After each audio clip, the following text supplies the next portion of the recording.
안녕하십니까. 공장장 권한대행 이정렬입니다. 지난 화요일과 수요일에 출연하셨던 유시춘 선생님께 한 번 더 출연을 해주십사 청을 드렸었습니다. 마무리 못하고 가셔가지고 더 듣고 싶은 말씀도 있고, 네, 도저히 일정이 맞지 않아서 미안하다고 죄송하다고 하시면서 뉴스공장 애청자님들께 말씀을 전해달라고 연락을 주셨습니다. 유시춘 선생님의 말씀을 그대로 전해드리겠습니다. 이틀간의 짧은 인터뷰에 여러분께서 보내주신 과분한 관심과 응원에 깜놀했습니다. 어이구, 네. 30년 전 수도 서울의 심장부에서 민주주의를 열망한 그 눈매가 어린 사슴처럼 곱고 여린 21살 청년을 잔혹하게 고문 살해한 부도덕한 국가의 얼굴은 지금 크게 변모했습니다. 여러분이 찬바람 속에 품었던 촛불이 이룩한 결과입니다. 우리는 헌법이 천명한 공화국의 명실상부한 주인으로서의 자유와 권리를 행사했습니다. 우리 민주주의는 박종철, 이한열이 상징하는 청년 학생의 순결한 피와 땀에 크게 비쳐 있습니다. 30년 전에 민주주의를 갈망한 여러분의 선배들이 있었음을 알려드리고 싶었습니다. 오늘의 젊은 세대는 그때와는 다른 질곡에 고통스러워하고 있음을 잘 알고 있습니다. 그럼에도 불구하고 청년은 내일의 동량이며 국가의 보배로운 자산입니다. 여러분이 만든 정부는 민주주의의 성숙과 더불어 보다 평등하고 풍요로운 국가를 위해 분투하리라 믿습니다. 어제의 범죄를 단죄하지 않는 것은 내일의 범죄에 용기를 주는 일이다 라는 알베르 까미의 말을 공유하고 싶습니다. 새해 이글이글 앳된 해가 솟아 대한민국 위대한 국민들 얼굴을 말갛게 비추기를 소망합니다. 보잘것없는 말씀을 경청해 주셔서 고맙습니다. 귀한 말씀 주신 유시춘 선생님께 감사드립니다. 공장문 열겠습니다. 이상 유시춘 선생님의 말씀을 대독한 공장장 권한대행 이정렬이었습니다. 예, 시사인의 김은지입니다. 제가요, 요번에 알았습니다. 왜 김은지 기자님 나오시는 코너 이름이 없을까? 그럴 리가 없다. 그래서 확인해본 결과 ERNew네요. ERNew. 네, 이것만은 알아야 할 아침 뉴스의 네. 약자인데요. 네. 굉장히 오랜만에 알려주셔서 저도 새삼스럽습니다. 전 진짜 없는 줄 알았어요. 근데 공장장님 왜 여기 소개를 안 하시는데요? 네, 가끔 대행이 오셨을 때 이름이 좀 빛을 발하긴 하는데요. 예. 네. 그래서 이제 가끔 색다른 피가 수혈되는 게 좋다. 예. 예. 자, 오늘 그러면 이제 일단 먼저 혹시 마지막에 어떻게 될지 모르니까 일단 이 일주일 동안 저를 너무너무 도와주신 김은지 기자님께 전 또 개인적으로 감사드리고요. 그 다음에 김은지 기자님께서도 우리 뉴스공장 애청자분들께 한 해 이제 마무리 인사 먼저 하시고 시작하는 걸로 합시다. 예, 제가 더 덕분에 많이 배워서요. 예. 그렇게 말씀해 주셔서 감사드리고요. 진짜 2017년 뉴스공장이랑 한 해 같이 했었는데 뜻깊은 뉴스들 전할 수 있어서 정말 좋았습니다. 특히 이재용 삼성전자 부회장의 영장 재청구됐을 때 발부된 거, 그 소식 전하면서 정말 저 뿌듯했었거든요. 예, 그 시간에 그 기억들을 다시 한번 되새겨보고 싶습니다. 근데 이상한 게요. 지금 김 기자님 소감을 말씀하시는데 이것도 꼭 뉴스를 전해주세요. 예. 자, 첫 번째 소식 전해주십시오. 네, 박근혜 정부가 국정원을 동원해서 이명박 정부 시절 아랍에미리트 원전과 관련한 이면 계약 여부를 조사했다라는 어제 SBS 보도가 나왔습니다. 관련된 문건이 나온 건데요. 검찰이 국정원 간부로부터 확보한 자료입니다. 이명박 정부가 원전 수주의 조건으로 핵 폐기물과 폐연료봉을 국내에 반입하기로 했다라는 의혹이 조사 대상이었습니다. 또 아랍에미리트에 대한 핵 기술 이전을 미국이 반대해서 조기 착공이 곤란하다라는 내용도 있다라고 합니다. 이게 지금 주어를 다시 한번 들어주셔야 될 것이 청자분들께서 지금 현 정부가 아니고 박근혜 정부에서 조사를 했었다는 겁니다. 그러면은 두 가지 중에 하나겠죠. 정말 문제가 있었거나 아니면 이 조사를 함으로써 타개해야 될 문제가 있었거나. 예, 그런데 지금 뭔진 잘 모르겠는데 하여튼 이 조사 결과가 그럼 어떻게 나왔는지가 이제 제일 궁금할 거 아닙니까? 그래야지 방향이 나오니까. 조사 결과는 어떻게 됐다고 합니다. 네, 그게 가장 궁금하실 부분일 텐데요. 네. 당시에 국정원의 조사 결과가 어떻게 나왔는지에 대해서는 확인되지 않았습니다. 또 그 내용이 청와대에 보고됐는지도 확인되지 않았는데요. 예, 예. 이와 관련해서는 우선은 문건이 나왔기 때문에 검찰이 이제 수사에 들어간 겁니다. 당시에 네. 남대준 전 원장, 당시의 원장이죠. 국정원장의 최측근이 원장의 일정들을 다 적어놓고 있었는데 그때 2013년입니다. 그때 김장수 당시 청와대 안보실장으로부터 이러한 사실들을 확인 요청 받아서 써놨다라고 합니다. 그러면 이게 어떤 다른 목적이 있는 건지 정말 문제가 있어서 뭐 조사가 된 건지 그것조차도 아직 모르는 상황이네요. 네, 현재로서는 그렇죠. 이게 뭐 어떤 국가기밀이 들어있는지는 모르지만 빨리 조사가 맞춰져서 우리 국민들의 궁금증을 해결해 줬으면 하는 그런 마음이 듭니다. 네, 이 자체로도 사실 굉장히 놀라운 일인데요. 그렇죠. 원전 수주의 조건으로 핵 폐기물을 국내에 들어오겠다라는 식의 의혹이 있었다라는 것은요. 예. 원래는 2010년 국회 대정부 질문에서도 나왔다라고 합니다. 네. 이제 그런데 이것에 대해서 박근혜 정부조차 의심하면서 관련 내용들을요 국정원에다가 알아보라고 시킨 거다라고 알 수 있는 겁니다.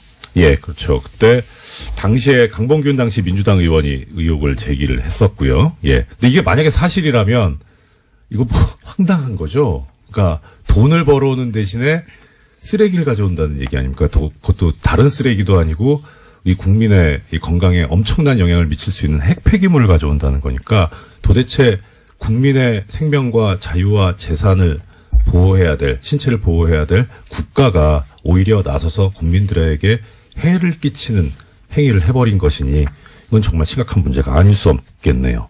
예, 당시에 남대준 당시 원장 같은 경우에는요. 네. 지금은 구속되어 있는 장호중 당시 감찰실장에게 조사를 지시했다고 네네. 알려져 있습니다. 네. 자, 그러면 여기에 그런데 또 관련된 지금까지 해주신 소식은 전부 SBS에서 보도를 한 거네요. 또 하나의 소식이 있다고. 네. 얘기죠. 예. 관련해서 SBS가 연속 보도들을 했는데요. 이게 중요한 네. 보도다 보니까 몇 가지 보도가 있습니다. 네네. 국정원에서 어떻게 진상 파악을 하게 됐냐에 대해서요. 조금 네. 더 의미를 부여하고 있는데 관계자들 멘트를 땄습니다. 예. 문건을 작성했다라고 알려진 국정원 간부에 대해서 어떻게 쓴 거냐 물어봤더니요. 예. 문건에 그런 내용이 있다면 사실일 가능성이 높다라면서 하지만 정확한 내용은 기억나지 않는다라고 밝혔고요. 또 이에 대해서 당시 남대준 원장을 만났던 김장수 안보실장도 이야기를 했는데요. 자기는 기억나지 않는다라고 했습니다. 결정적인 순간에 기억나지 않으시는.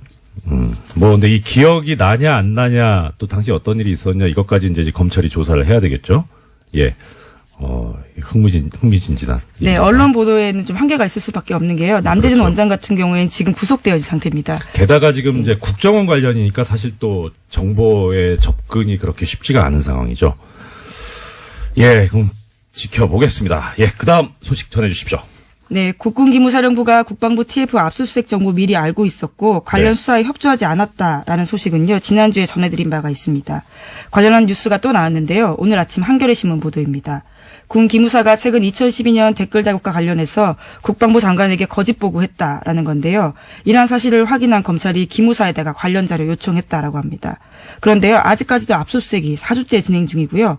이러한 난항 때문에 문건 확보에 시간이 걸려서 공소시효가 지나가 버렸다라고 합니다. 참. 지난번에 이제 공장장에서 진행을 하실 때 저도 들었는데 이게 사실 군이라는 데가 원래 공무원 자체가 공무원 조직이 상명하복에 충실하고 위계질서가 엄격한 데인데 더 심한 게 군대잖아요. 계급사회인데 그야말로. 그런데 국군 기무사령부가 그 상급기관에 대해서 이런 식으로 그때는 이제 소식을 수사에 협조하지 않고 증거를 인멸한다 이런 얘기가 있었는데 이제 더 나가서 거짓 보고까지 했다. 그렇다면 도대체 이 조직은 왜 있어야 되는 건가 하는 그런 생각이 드네요. 그런데 또 거기서 더 나가서 아예 빠져나가기 위해서 공소시효가 완성되도록. 자, 참 이게 이 타이밍에 드려야 될 말씀인지 모르겠는데 이 공소시효라는 얘기가 나오니까 김 기자님께서는 이 공소시효라는 게 왜 있을 것 같으세요? 생각이. 그리고 아무래도 좀 편의주의가 아닐까 싶은데요. 평생 네. 수사할 수 없다 보니까 네. 그것을 좀 시간을 한정해 둔 게 아닌가라고 생각해 봤습니다. 그렇죠. 예.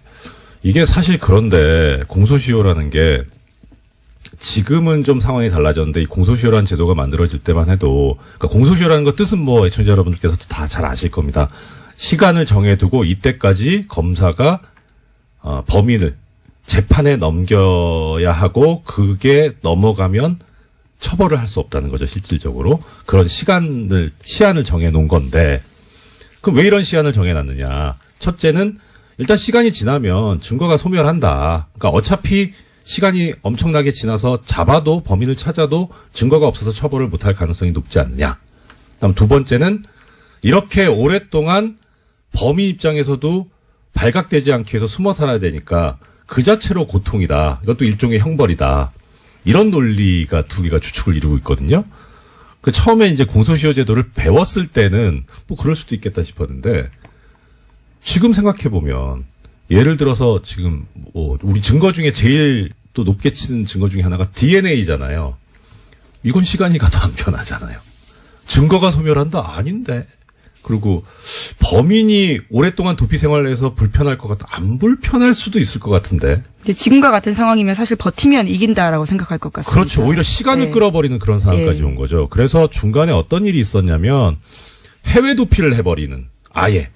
그래서 중간에 형사소송법이 개정이 되면서 해외에 나가 있었던 동안은 공소시효가 그 시간에 넣지 않는 걸로. 기소중지 같은 건가요? 기소중지하고 또 다릅니다. 다른가요? 예. 기소중지는 검찰이 하는 처분이고요. 아예 그 해외에 나가 있으면 그 기간을 빼는 그런 법 개정이 있었는데 지금 상황 같으면 도대체 공소시효가 왜 있어야 될까?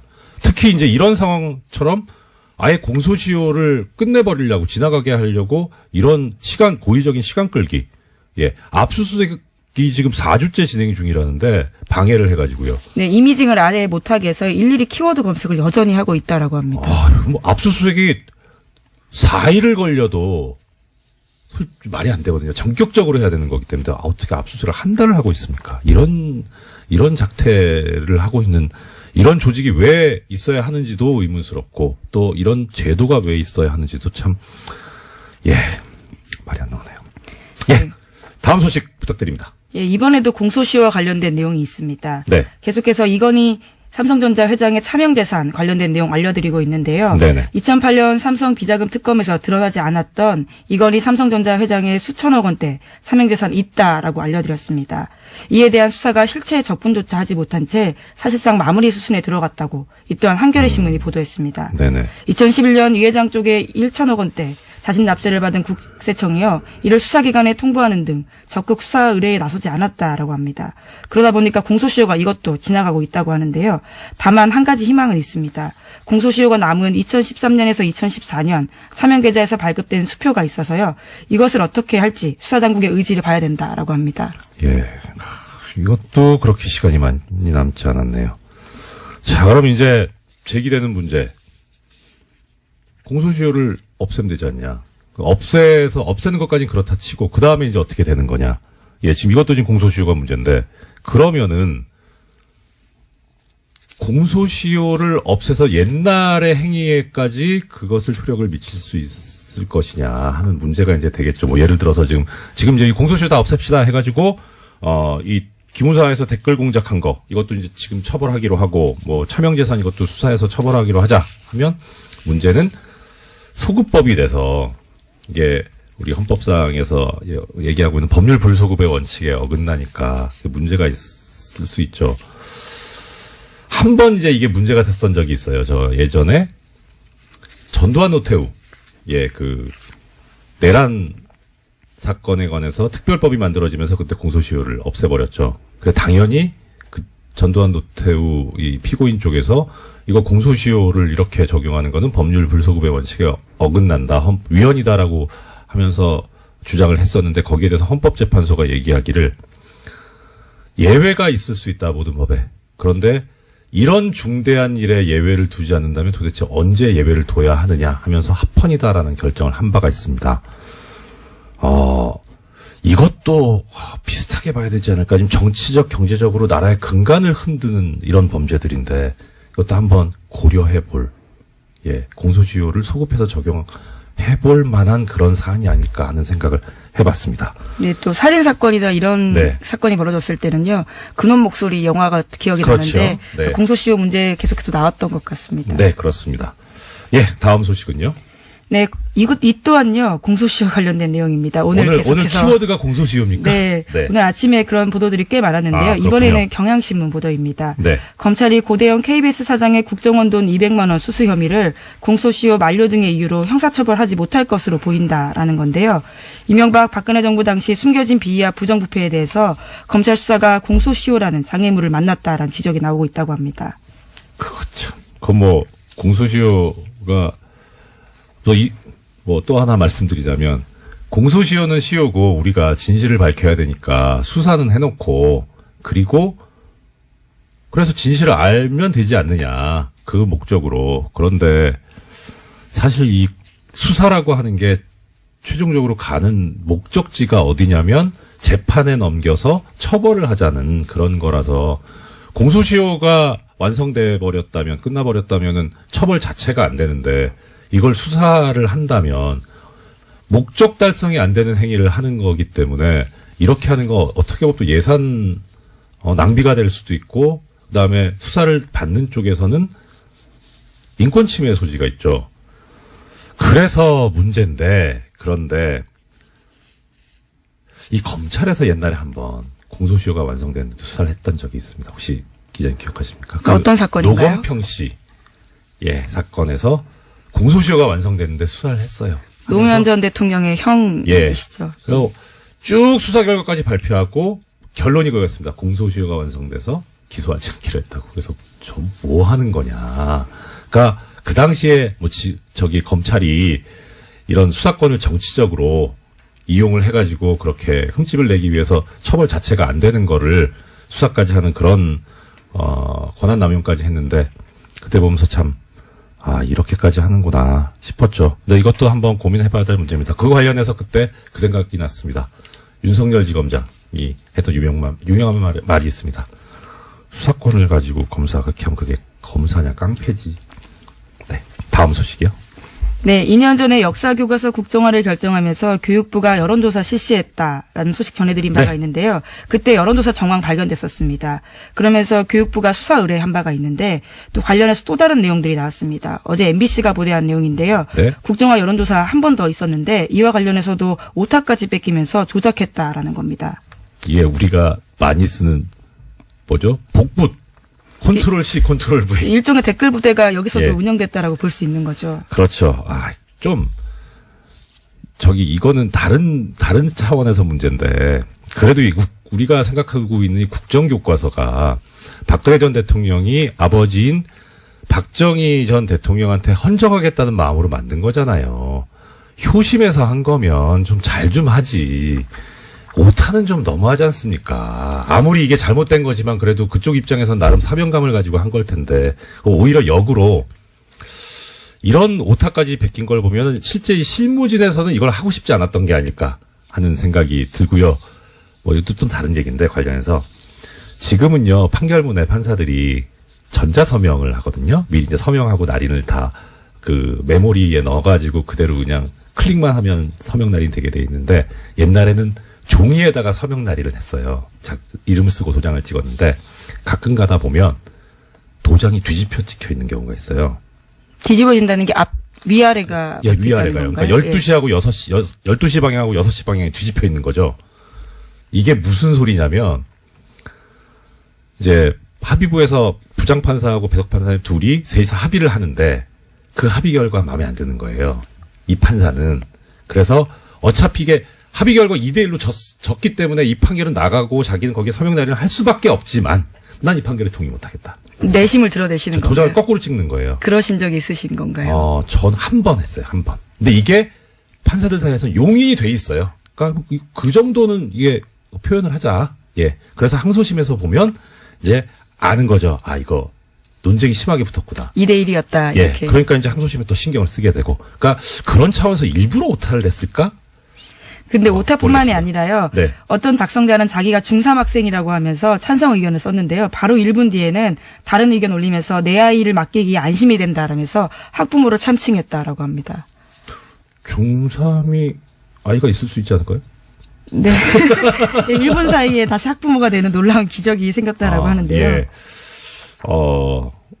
기적인지, 어떻든, 네. 네, 그런 식으로 해서. 다른 것도 어떻게 있습니까? 네. 예. 그런 식으로 해서 또 이제 접수 마감되는데 45분 남겨놓고요. 갑작스럽게 같은 의견들을 40건 넘게 올리는 사람도 있다고 합니다. 부지런은 해요. 예, 15초에 한 골이기 때문에요. 예. 사실 내용을 보는 게 아니고 컨트롤-C, 컨트롤-V로 붙여넣었다라고 밖에 볼 수 없는데요. 이런 식으로 해서 여론 조작해서 찬성 반대 비율을 8대2까지 끌어올립니다. 이게 진짜 댓글 부대죠. 보면 이게 무슨 프로그램이라고 해야 되나, 무슨 앱이 있다고 하던데요. 이렇게 자동으로 올라가게 해주는 그런 거를 쓰지 않았나 싶기도 하고요. 네, 그래서 당시에 이제 교육부 같은 경우에는 이런 의견 수렴을 핑계로 대서요. 상당수가 국정교과서에 찬성하고 있기 때문에 국정교과서 폐기하지 않고 검정교과서와 혼용하겠다라고 밝혔습니다. 거참. 하여튼 열심히 한다고는 했는데 그래도 이게 제대로 된 정의로운 일이 아니니까 이렇게 오점이 나오는 것 아닌가. 역시 정의는 언제든지 드러나게 돼 있다라는 생각을 들게 합니다. 다음 소식 부탁드립니다. 네, 지난해 2월 달에 개성공단 폐쇄된 바가 있습니다. 네. 이것은 박근혜 전 대통령 말 한마디에 결정됐다라고 하는데요. 네. 통일부 정책혁신위원회가 발표한 내용입니다. 그냥 이게 셀프라고 할 수도 없고 그냥 마음대로인 거죠. 예. 그래서 이런 얘기 하는 분들 계시더라고요. 박근혜 전 대통령 하면 법치주의가 생각이 난대요. 그래서 왜요? 법을 하나도 안 지켰는데? 법을 안 지켰기 때문에 법치주의가 얼마나 소중한가를 가르쳐 주신 분 아닌가 싶습니다. 또 다른 의미의 가르침일 수 있겠네요. 예. 지금까지 오늘 발견해 놓으니까 코너 이름 다시 까먹었네. 네, 이것만은 알아야 할 뉴스 이알드입니다. 예, 이것만은 알아야 할 아침 뉴스에 진행을 해주신 시사인 김은지였습니다. 감사합니다. 예, 고맙습니다. 미니 인터뷰 진행을 하겠습니다. 오늘의 미니 인터뷰의 대상은 접니다. 어떻게 해야 되나? 예, 법적인 문제는 아니고요. 어제 좀 말씀을 드렸어야 되는데 시간이 모자라가지고 그래서 오늘 제가 또 마지막이기도 해서 그래서 언론인들의 재벌 돈으로 해외 연수를 다녀오는 것 여기에 대해서 어느 정도 좀 말씀은 드리고 마쳐야 되지 않을까 싶어서 인터뷰를 제가 스스로 자청을 했습니다. 지금 아직 김은지 기자님께서 코너는 끝나셨지만 퇴근을 못 하시고 감금돼 계시는 중이시거든요. 질문을 부탁드릴 수도 없고. 자, 일단 어제 잠깐 말씀을 드렸었는데 어떤 일이 있었냐면 미디어 오늘에서 이 삼성 언론 관련 언론 장학생 관련해서 기사를 냈습니다. 드디어. 이 미디어 오늘 잘 아시겠습니다만은 재벌 돈을 받지 않은 것으로 추정되는 언론사입니다. 여기 지금 해외 연수 다녀오신 기자님들 명단 소속되어 있는 분들 소속사를 보니까 미디어 오늘은 없어요. 예, 그래서 일단은 재벌 돈을 받지는 않은 것 같다. 예, 그런데 이제 이 기사를 보면 상당히 이제 자세하게 보도가 되어 있습니다. 자세하게 보도가 되어 있고 더더군다나 이제 좀 더 저희 방송에서는 미처 언급하지 못했던 해외 연수뿐만 아니라 어학 연수를 다녀오신 언론인 명단까지 다 실어주셨습니다. 고맙습니다. 네. 자, 이 기사를 잠깐 그럼 말씀을 드려볼게요. 이 기사에 의하면 이 삼성 언론 장학생 관련해서 나온 것이 시작이 뉴스공장, 우리 뉴스공장이라는 거고 그리고 제가 25일날 시작했다 이렇게 보도를 하고 계십니다. 죄송한데요. 이거는 팩트가 틀립니다. 예, 실제 팩트는 이 내용의 처음이 언제부터 시작됐느냐. 23일 날 트위터에서 SICHMOON 이라는 닉네임을 쓰시는 분이 시작한 것으로 저는 알고 있습니다. 이거 어떻게 읽어야 되나? 시크문? 네. 하여튼 SICHMOON 님이 시작을 하셨는데요. 제가 이제 트위터를 보다가 이 문제를 알게 된 게 24일 저녁입니다. 24일 저녁이고, 그리고 25일날 이제 처음 방송이 시작돼서 제가 말씀을 드렸던 거고요. 그러니까 저는 사실 그냥 다른 분이 제기한 문제를 말씀드린 스피커일 뿐이고요. 문제의식을 가지신 분은 다른 분입니다. 근데 이분이 참 평범한 일반 국민이십니다. 그리고 그래서 이 보도를 보면서 들었던 생각이 겁니다. 재벌의 돈을 받지 않은 것으로 추정되는 이런 매체도 팩트는 틀릴 수 있습니다. 일부러 오보를 낸 건 아니겠지만 그래 언제든지 팩트를 체크하는 것이 아주 중요합니다. 이런 말씀 들었습니다. 왜 도대체 방송에서 자꾸 이런 얘기를 하느냐. 언론인 그럼 연수시키지 말자는 거냐. 아니죠. 필요하죠. 언론인 연수는 필요합니다. 근데 문제는 그게 재벌 돈으로 이루어진다는 거죠. 그 다음 두 번째는 선발 과정에서 사주의 추천이 필요하다는 겁니다. 그럼 이렇게 되면 어떤 문제가 생기느냐. 어떤 문제가 생길까요?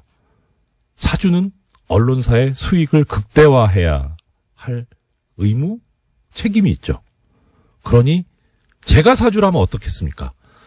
자, 광고를 많이 줘야 이득이 올라가는데 광고를 주는 데는 그래도 어느 정도 여유가 있는 그런 기업이어야 할 거고 우리나라로 치면은 재벌 아니겠습니까? 그러면 재벌을 옹호하는 기사를 써야 광고가 들어올 거고 그러니 재벌을 옹호하는 그런 기사를 쓰는 언론인을 먼저 추천하고 싶지 않을까요? 그게 인지상정일 것 같아요.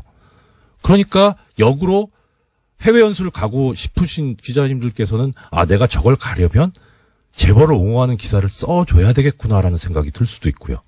이건 인지상정일 것 같습니다. 예를 하나 들어보겠습니다. 이 삼성언론재단, 삼성 돈으로 2013년에 연수를 다녀오신 문화일보 기자님이 한 분 계십니다. 이분이 연수 가기 전에 2009년에 기사를 하나 쓰신 게 있습니다. 제목이 이렇습니다. 삼성, 세계 최초 최고 기술 뽐내다. 내용을 보면요. 이 삼성전자의 기술 발전을 언급하고 있습니다. 삼성이 또 최고의 기술을 가진 부분도 있죠. 예. 근데 문제는요. 이 기사에 실린 사진이 삼성전자에서 제공받은 사진입니다. 취재가 아니었던 것 같아요. 제공받은 자료가 아니냐. 그다음 제목을 이런 식으로 자극적으로 최고의 기술 뽐내다. 지금 김은지 기자님 계시지만 기사 제목 이렇게 뽑습니까? 저는 이거는 좀 수필 같다는 느낌이 들어요. 아니, 말씀을 드려도 되는 건가요? 네, 그럼요. 예. 제목은 기자가 뽑진 않고요. 아마 예. 편집부에서 따로 아마 뽑을 겁니다. 예. 김은지 기자님께서 이렇게 또 피해 가시는군요. 그러나 저 말씀 맞을 겁니다. 예. 자, 그래서 이걸 어떻게 해결하는 게 좋겠느냐. 이렇게 재벌 돈으로 안 갔으면 좋겠습니다. 국가에서 운영하는 재단, 이 언론도 중요한 하나의 민주주의 축이니까 국가에서 운영하는 재단이나 또 언론인들께서 그냥 주머니 털어서 하나 만들어가지고 하셨으면 좋겠습니다. 있죠. 언론진흥재단도 있고 기자협회에서도 보내시지 않습니까? 있지 않습니까? 거기서 했으면 좋겠습니다. 이와 관련해서 2005년도에 보면 한국기자협회보에 실린 기사가 있는데요. 이 대담 토론에 관한 부분입니다. 거기에 지금 참석하신 분이 한겨레 대기업 전문기자, 경향신문 국제부 차장, 언론노조 신문개혁특별위원장께서 참여하셔가지고 이 문제를 인식하고 얘기를 하십니다. 가장 큰 문제가 뭐냐? 예. 지금 이렇게 갔다 오면 결국은 유혹이 생기지 않겠느냐. 이 재벌이나 기업 쪽에 친화적으로 하는 쪽으로. 그러니까 문제다. 자본 색채가 드러나지 않는 공익적인 지원이 필요하다라는 해법까지 제시하시고 계십니다. 이게 2005년입니다. 15년 가까이 됐죠. 자, 그러면 이런 반론이 있을 수 있습니다. 갔다 와가지고 내 집 가기 전에 재벌 옹호하는 거 안 쓰면 될 거 아니냐. 네. 여기에 대해서 훌륭한 답을 주신 분이 계십니다. 지난번에 제가 한번 소개를 시켜드렸던 것 같은데요. 경향신문에서 굿바이 노무현이라는 칼럼을 쓰셨던 분이 그 글의 제목에 이렇게 돼 있습니다. 돈 받은 본질은 달라지지 않는다. 예, 어떻게 하든 재벌로부터 돈 받은 본질은 달라지지 않습니다. 자, 인터뷰가 혼자 지금 주절주절 떠들고 있네요. 예, 마무리해야 되겠네요. 재미없을 것 같습니다. 자, 바람직한 언론의 모습, 이와 관련해서 말씀드리겠습니다. 헌법에 표현의 자유가 처음 기록되던 시절이 있죠. 그때는 자본주의가 고도화되지도 않았고 언론은 기업화되지도 않았습니다. 오로지 세습된 정치 권력, 왕권이죠. 이것의 보복만을 두려워하던 시기가 있었습니다. 언론 자유만 보장되면 다 될 줄 알았던 그런 시기죠. 근데 시간이 흘러보니까 냉전 시기에 이 두 축들이, 냉전의 축이 언론을 이용해서 조작된 합의를 만들어내는 과정이 너무나도 양쪽 다 닮아 있었습니다. 뭐 서로 민주주의 국가다 이렇게 얘기를 하고 상대방을 독재 국가라고 했지만 문제는 여론 조작을 얼마나 더 세련되게 하느냐 아니면 폭력적으로 하느냐 이 차이만 있었던 거죠. 언론의 자유만 보장해주면은 언론이 권력을 감시해서 대의민주주의 제도를 훌륭히 보완해 줄 것이다라는 생각은 미국에서 1950년대에 이미 무너졌습니다. 이것은 언론 사주와 기자가 언론의 자유라는 것을 언론 기업이 무엇이든지 할 자유로 남용하기 시작하면서 벌어진 일입니다. 2010년대를 사는 대한민국도 비슷하죠. 그래서 민주주의 광장에서 토론할 자유, 정확하고 다양한 정보를 접할 기회가 사라져버렸습니다. 언론이 누리는 권력을 소수가 독차지하는 현상이 벌어진 거죠. 사회적 책임에 관한 허친스 보고서라는 보고서가 있습니다. 여기서 자유롭고 책임 있는 언론은 공권력으로부터 유지되어야 한다는 결론을 내면서도 비판을 감수하며 사회적 책임을 다해야 언론의 자유도 보호받을 수 있다는 결론을 냅니다. 그래서 이 결론은 이렇습니다. 언론의 사명은 매일 일어나는 사건들에 대해 정확하고 진실되며 종합적인 보도를 해야 하는 데 있다. 두 번째, 언론은 다양한 설명과 비판이 제한되고 교류되는 광장, 즉 공론에 장애해야 한다. 셋째, 언론은 사회를 구성하는 여러 집단의 대표적인 의견과 입장을 반영해야 한다. 넷째, 언론 매체는 사회가 공유하는 가치나 목적을 명확하게 제시해야 한다. 다섯 번째, 언론 매체는 매일매일의 정보에 접근할 수 있는 충분한 기회를 제공함으로써 이른바 정보의 자유 혹은 알 권리를 충족시켜야 한다. 최근 언론이 이 원칙을 지켰나? 솔직히 답하실 수 있는 기자분, 김은지 기자님 빼고 누가 있겠습니까? 네. 이 이야기는 제 이야기가 아닙니다. 제 머리는 도저히 이런 얘기 안 나옵니다. 트위터에서 느릅이라는 닉네임을 쓰시는 분의 이야기입니다. 느릅님한테는 이 이야기를 소개해도 좋다는 허락을 받았습니다. 이분도 지극히 평범한 일반 국민이고요. 이렇게 우리 국민이 멋집니다. 이런 멋진 국민을 가르치거나 국민과 싸우려고 하지 마십시오. 제발. 정당과의 통합 찬반을 묻는 국민의당 전 당원 투표가 진행되고 있습니다. 알고 계시죠? 통합 찬성파 반대파 간의 공방도 계속되고 있는데요. 어제 정치 9단 주 국민의당 박지원 전 대표 모시고 반대파 입장에서 들어본 데 이어서 오늘은 찬성파 입장을 들어보겠습니다. 국민의당 장진영 최고위원께서 스튜디오에 직접 나와주셨습니다. 어서 오십시오. 안녕하십니까. 장진영입니다. 반갑습니다. 일단 시작 전에요. 네. 저기 소개도 안 드렸는데 바로 웃음소리를 내시면 어떻게 합니까? 왜 웃으셨습니까? 웃기잖아요. 구단주. 예. 박지원 대표께서 정치 구단이라는 거 거의 뭐 공지의 사실 아닙니까? 네, 그럼요. 인정합니다. 네. 진짜로 우리 지금 현역 정치인 중에 따라갈 분이 없죠. 네네. 예. 현역 정치인 중에 네. 따라갈 분. 문재인 대통령? 저는 예, 누구를 타의 추종을 불허한다고 생각합니다. 박지원 대표. 예. 네. 예, 대단하시죠. 그럼 뭐 이따 또 질문 드리겠습니다만. 네.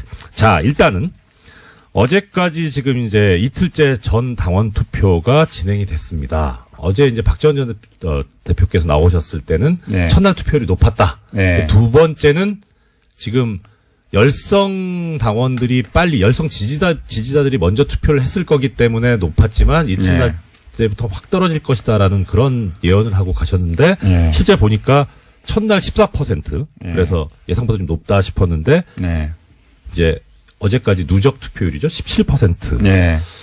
이 박지원 전 대표 예언이 맞는 거예요? 아이고 예언이라기보다는요. 지난 이제 8월 전대에 우리 당 전대 때도 같은 양상이었습니다. 첫날에 역사 대기 수요가 폭발을 해가지고 예. 확 몰리고 네네. 두 번째 날은 3분의 1 이하로 떨어지는 예. 그런 현상이 그때도 있었는데요. 네네. 그런데 이제 어제 저녁 7시기에 마감이 됐는데 네. 그때까지 17.63%입니다. 네. 그런데 8월 전대 때 같은 시간에 투표율이 그보다 1%가 높았습니다. 어저께. 네네. 그러니까 전당대회는 후보들이 나와가지고 뭐 굉장히 이벤트도 많이 하고 TV 토론도 하고 굉장히 떠들썩하게 진행이 되지 않습니까? 오랫동안. 네. 그런데도 그것보다도 더 높았다는 거예요, 이번에. 거기에 의미가 있다라고 봐야 될 것 같습니다. 네. 그렇습니까? 그러면. 그렇습니다. 국민의당은 저기 인물이 나와서 말씀하시는 것보다 어떤 사안에 더 집중하신다, 이렇게 당원들께서 그렇다. 그렇게 일반화시키긴 어려울 것 같고요. 그러니까 당원들이 그만큼 이 지금 상황에 대해서 굉장히 아주 엄중하게 바라보고 있다. 이렇게 봐야 될 것 같습니다. 사실 엄중하죠. 이게 통합이냐 아니냐는 당의 존재 그렇습니다. 기로를 결정하는 건데. 앞에 나아갈 방향을 결정하는 것이기 때문에. 근데 이제 그 전에 왜 그러면 당원들이 이렇게 이 투표 이 양상으로만 보면 뭐 분기탱천을 했다 이렇게 볼 수도 있는데 왜 그랬느냐. 그 앞에 상황을 보면 이제 우리 당의 의원들께서 이 통합은 의원들의 반수 이상이 반대하기 때문에 하면 안 된다. 이렇게 이제 계속 말씀을 하셨어요.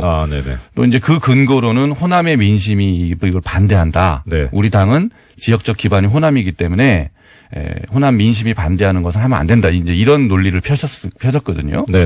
근데 이제 여기에 대해서 당원들이 다른 생각을 갖고 있는 겁니다. 첫 번째는 우리 다른 경로로 확인해 보면 호남 민심이 통합에 대해서 그렇게 의원들이 얘기하시는 것하고는 다르더라. 그렇게 반대하는 것만은 아니다. 두 번째, 당의 의사결정은 당원들이 하게 돼 있는데 의원들의 반수가 반대한다고 해서 하면 안 된다라는 것은 우리 당원의 당원 주권주의를 선언한 것에 반하는 것이다.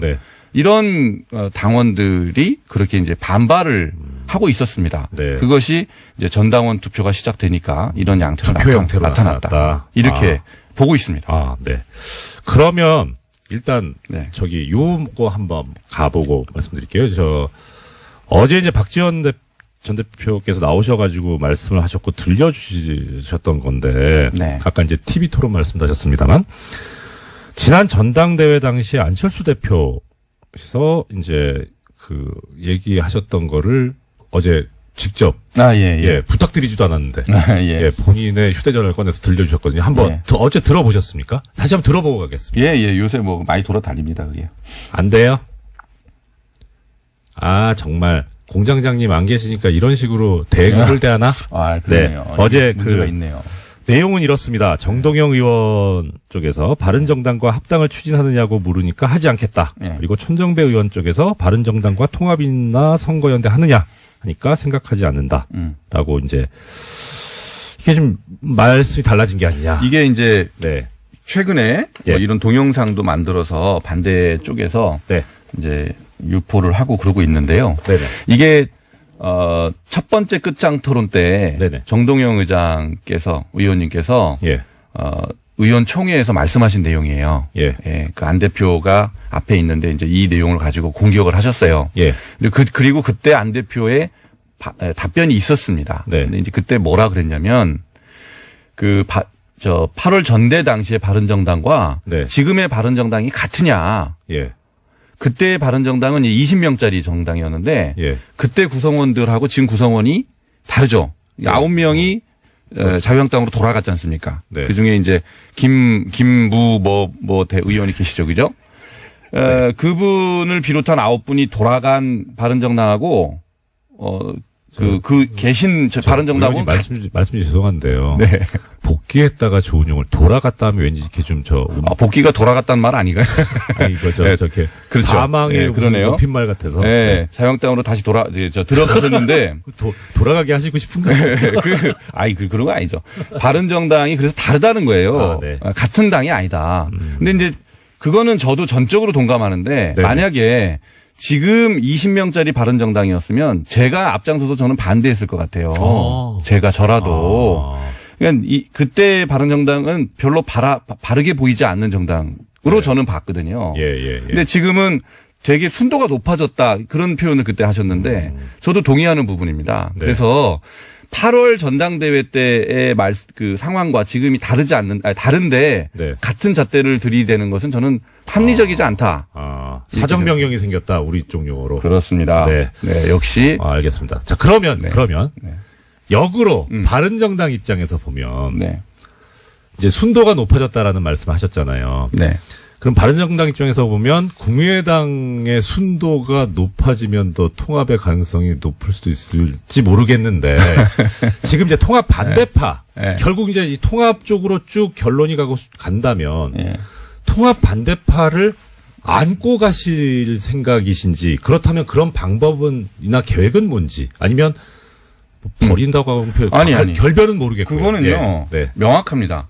우리가 그분들을 안 안고 갈 이유가 없어요. 예. 바른정당에서는 뭐 마음에 바라는 게 있을 수는 있어요. 네네. 그러나 우리 당의 그런 통합을 반대하는 분들, 예. 그분들이 당을 우리가 배제할 이유가 없는 거예요. 예. 그분들이 뭐 박근혜 대통령 같이 나쁜 짓을 했어요. 뭐 의견이 좀 다른 거죠.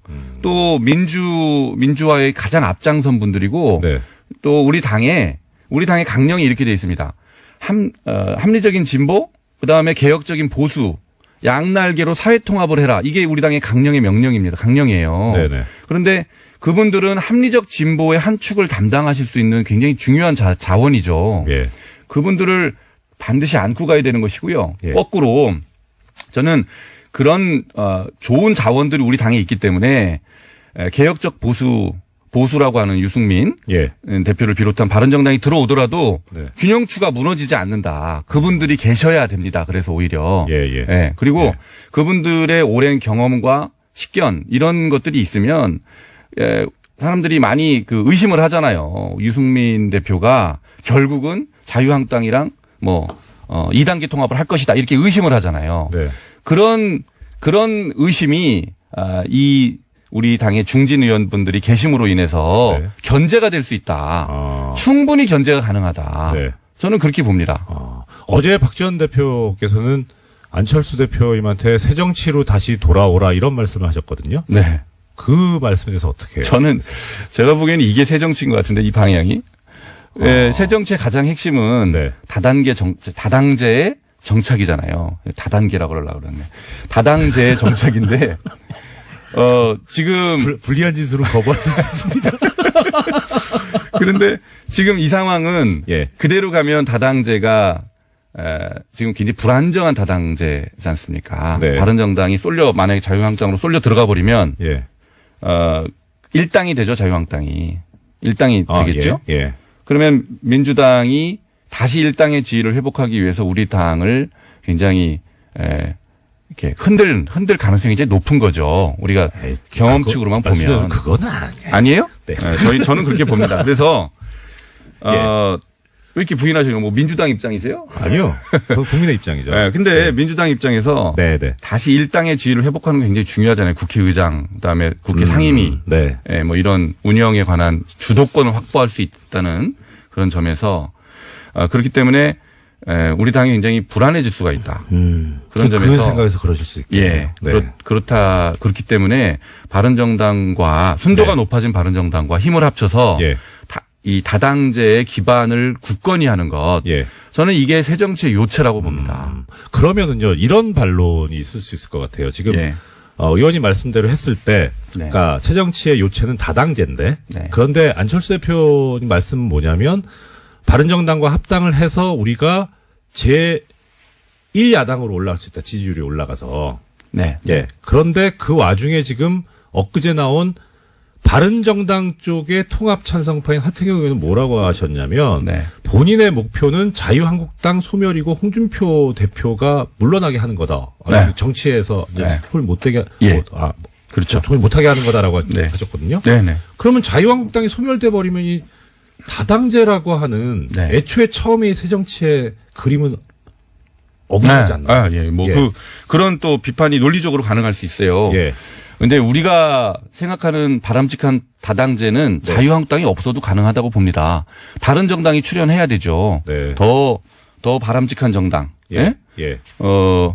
지금 녹색당이나. 예. 예? 이런 건전한 정당들이 예. 출연할 수 있는, 원내에 진입할 수 있는 기반을 만드는 게 다당제의 요체지. 예. 자유한국당이 계속 있게 하는 게 저는 중요하다고 생각하지 않습니다. 그 당은 없어져야 되는 당이에요. 예. 우리가 극복해야 되는 당입니다. 그러면은 지금 이 말씀을 뭐 녹색당이든 정의당이든 이쪽 네. 소수당이 더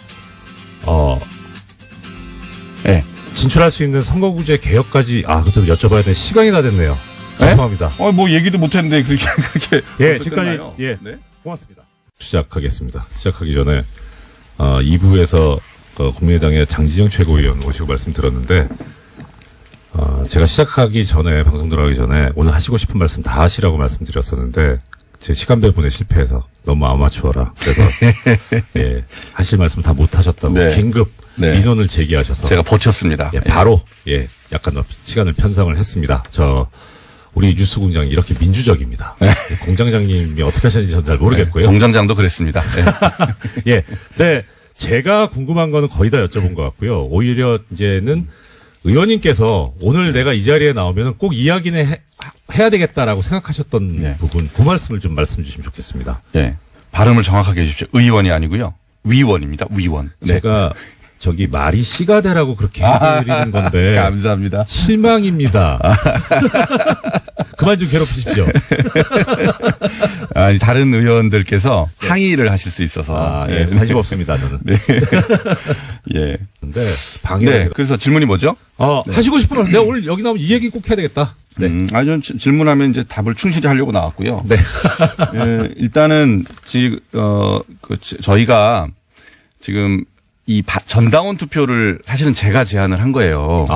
네, 제안을 했는데. 그러니까 반대파 입장에서 보면 원흉이 여기 계셨군요. 아니요. 근데 이제 오리지널리티는 사실은 주승용 의원이 하신 거고 저도 받아갖고 같이 제안을 한 거죠. 근데 이제 왜 그랬냐면, 이 바른정당 통합에 대해서 저는 이제 비호남 지역, 수도권의 지역위원장인데요.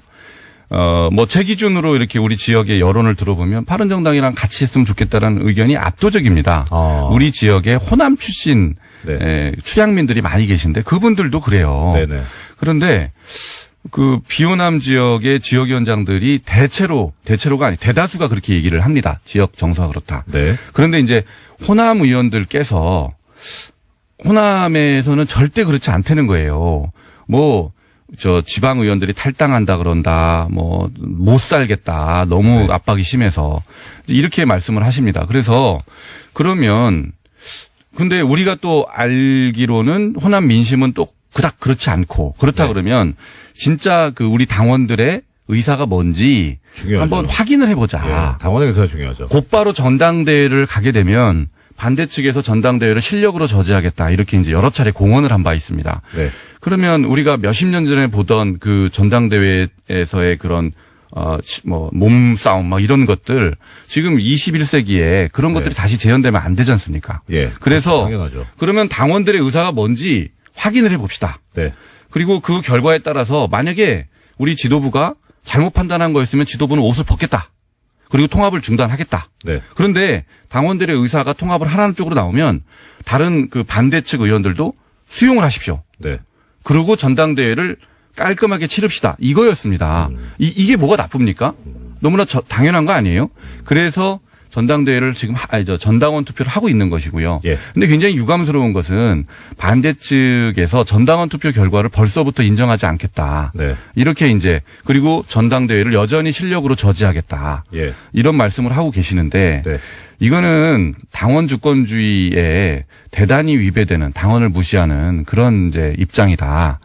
그런 입장을 거두시고 이 전당원 투표 결과가 나오면 저희는 그 결과를 가지고 호남의 의원들을 설득을 끝까지 하게 될 겁니다. 안 대표께도 제가 그렇게 해야 된다라고 계속 말씀드리고 있고요. 네. 안 대표도 그렇게 하신다 말씀하시고 있고 예. 손학규 대표가 아마 그 과정에서 역할을 상당히 해 주실 걸로 기대를 하고 있고요. 네. 예, 그렇게 해서 우리가 당원의 의사에 따라서 전당대회를 아주 파티처럼 축제처럼 잘 끝냈으면 좋겠다. 이런 바람이 있습니다. 예.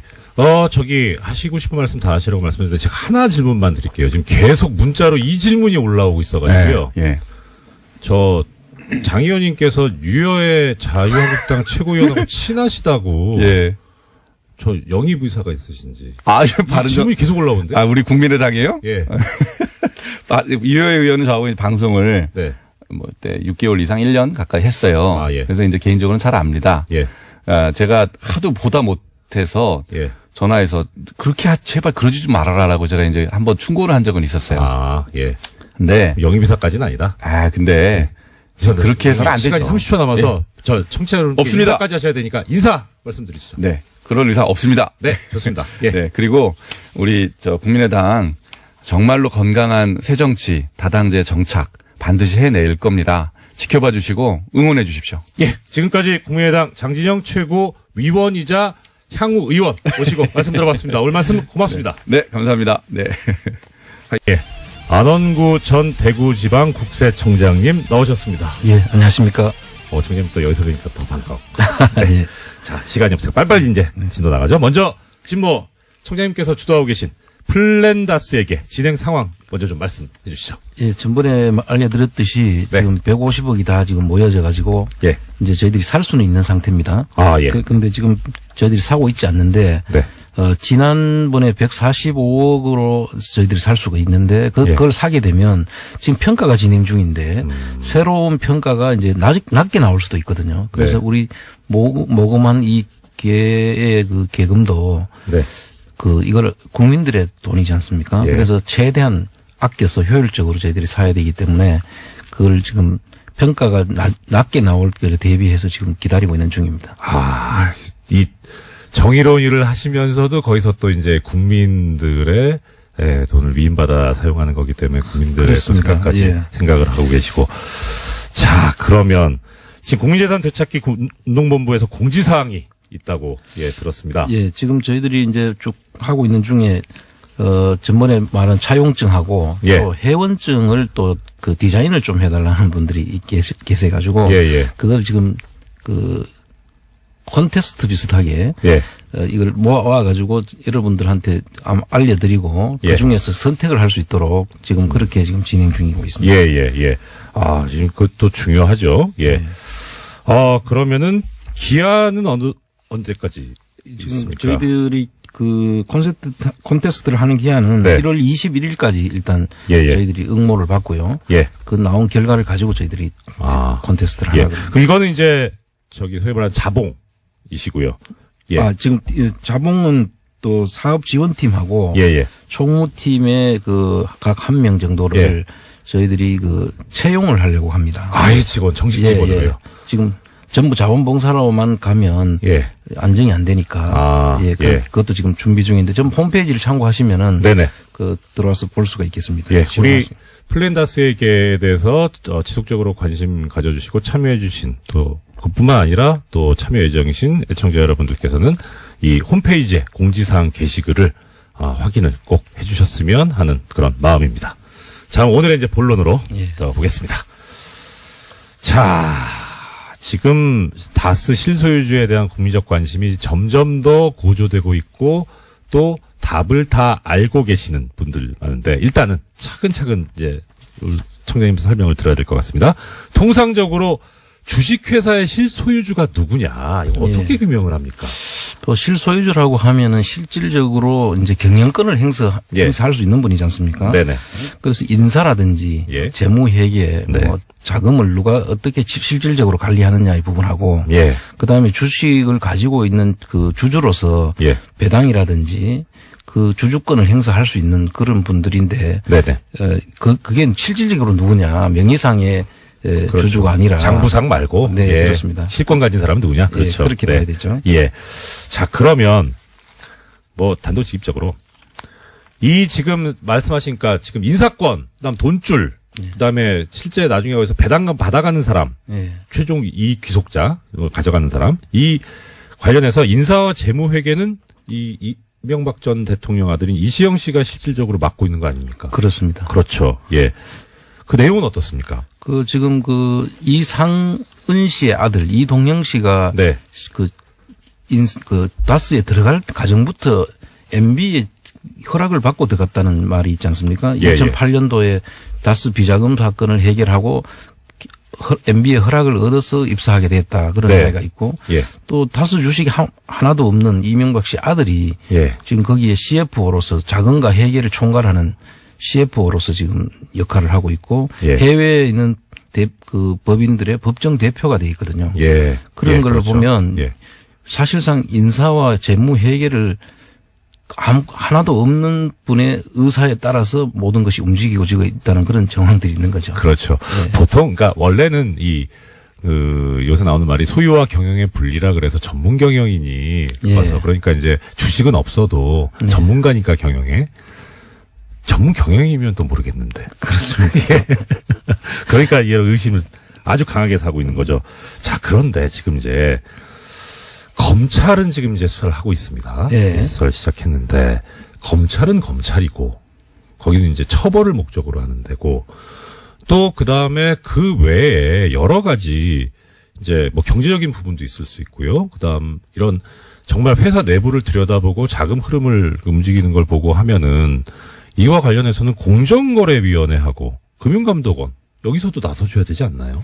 그렇습니다. 공정거래위원회라든지 금융감독원과 네. 국세청 네. 이 세 개 기관이 지금 역할이 지금 필요한 때라고 저 보고 있고요. 예. 지금 현재 검찰이 지금 수사를 하고 있는 부분은 네.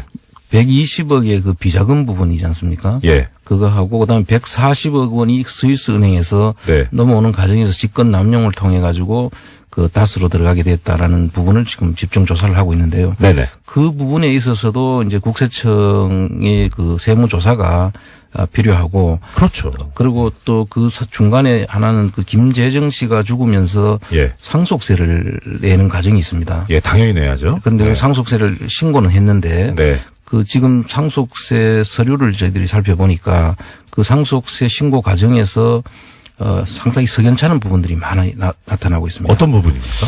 신고한 그 재산이 평가라든지 이런 네. 부분에 있어서 의도적인 평가가 돼 있는 그런 그 문건들이 청와대와 다스 간에 서로 주고받은 문건 속에서 그런 게 나타나 있거든요. 헐. 아니, 이 상속세는 그 기본적으로 재산을 가진 분이 사망을 하면 그것이 상속인에게 뭐 보통 이제 자녀죠. 그죠? 그렇죠. 예. 그렇게 그 소유권이 넘어가고 그분들이 납부를 해야 되는데 청와대가 그렇습니다. 그래서 상속인입니까? 그 문건을 보면 청와대와 다스 간에 주고받은 문건인데 네.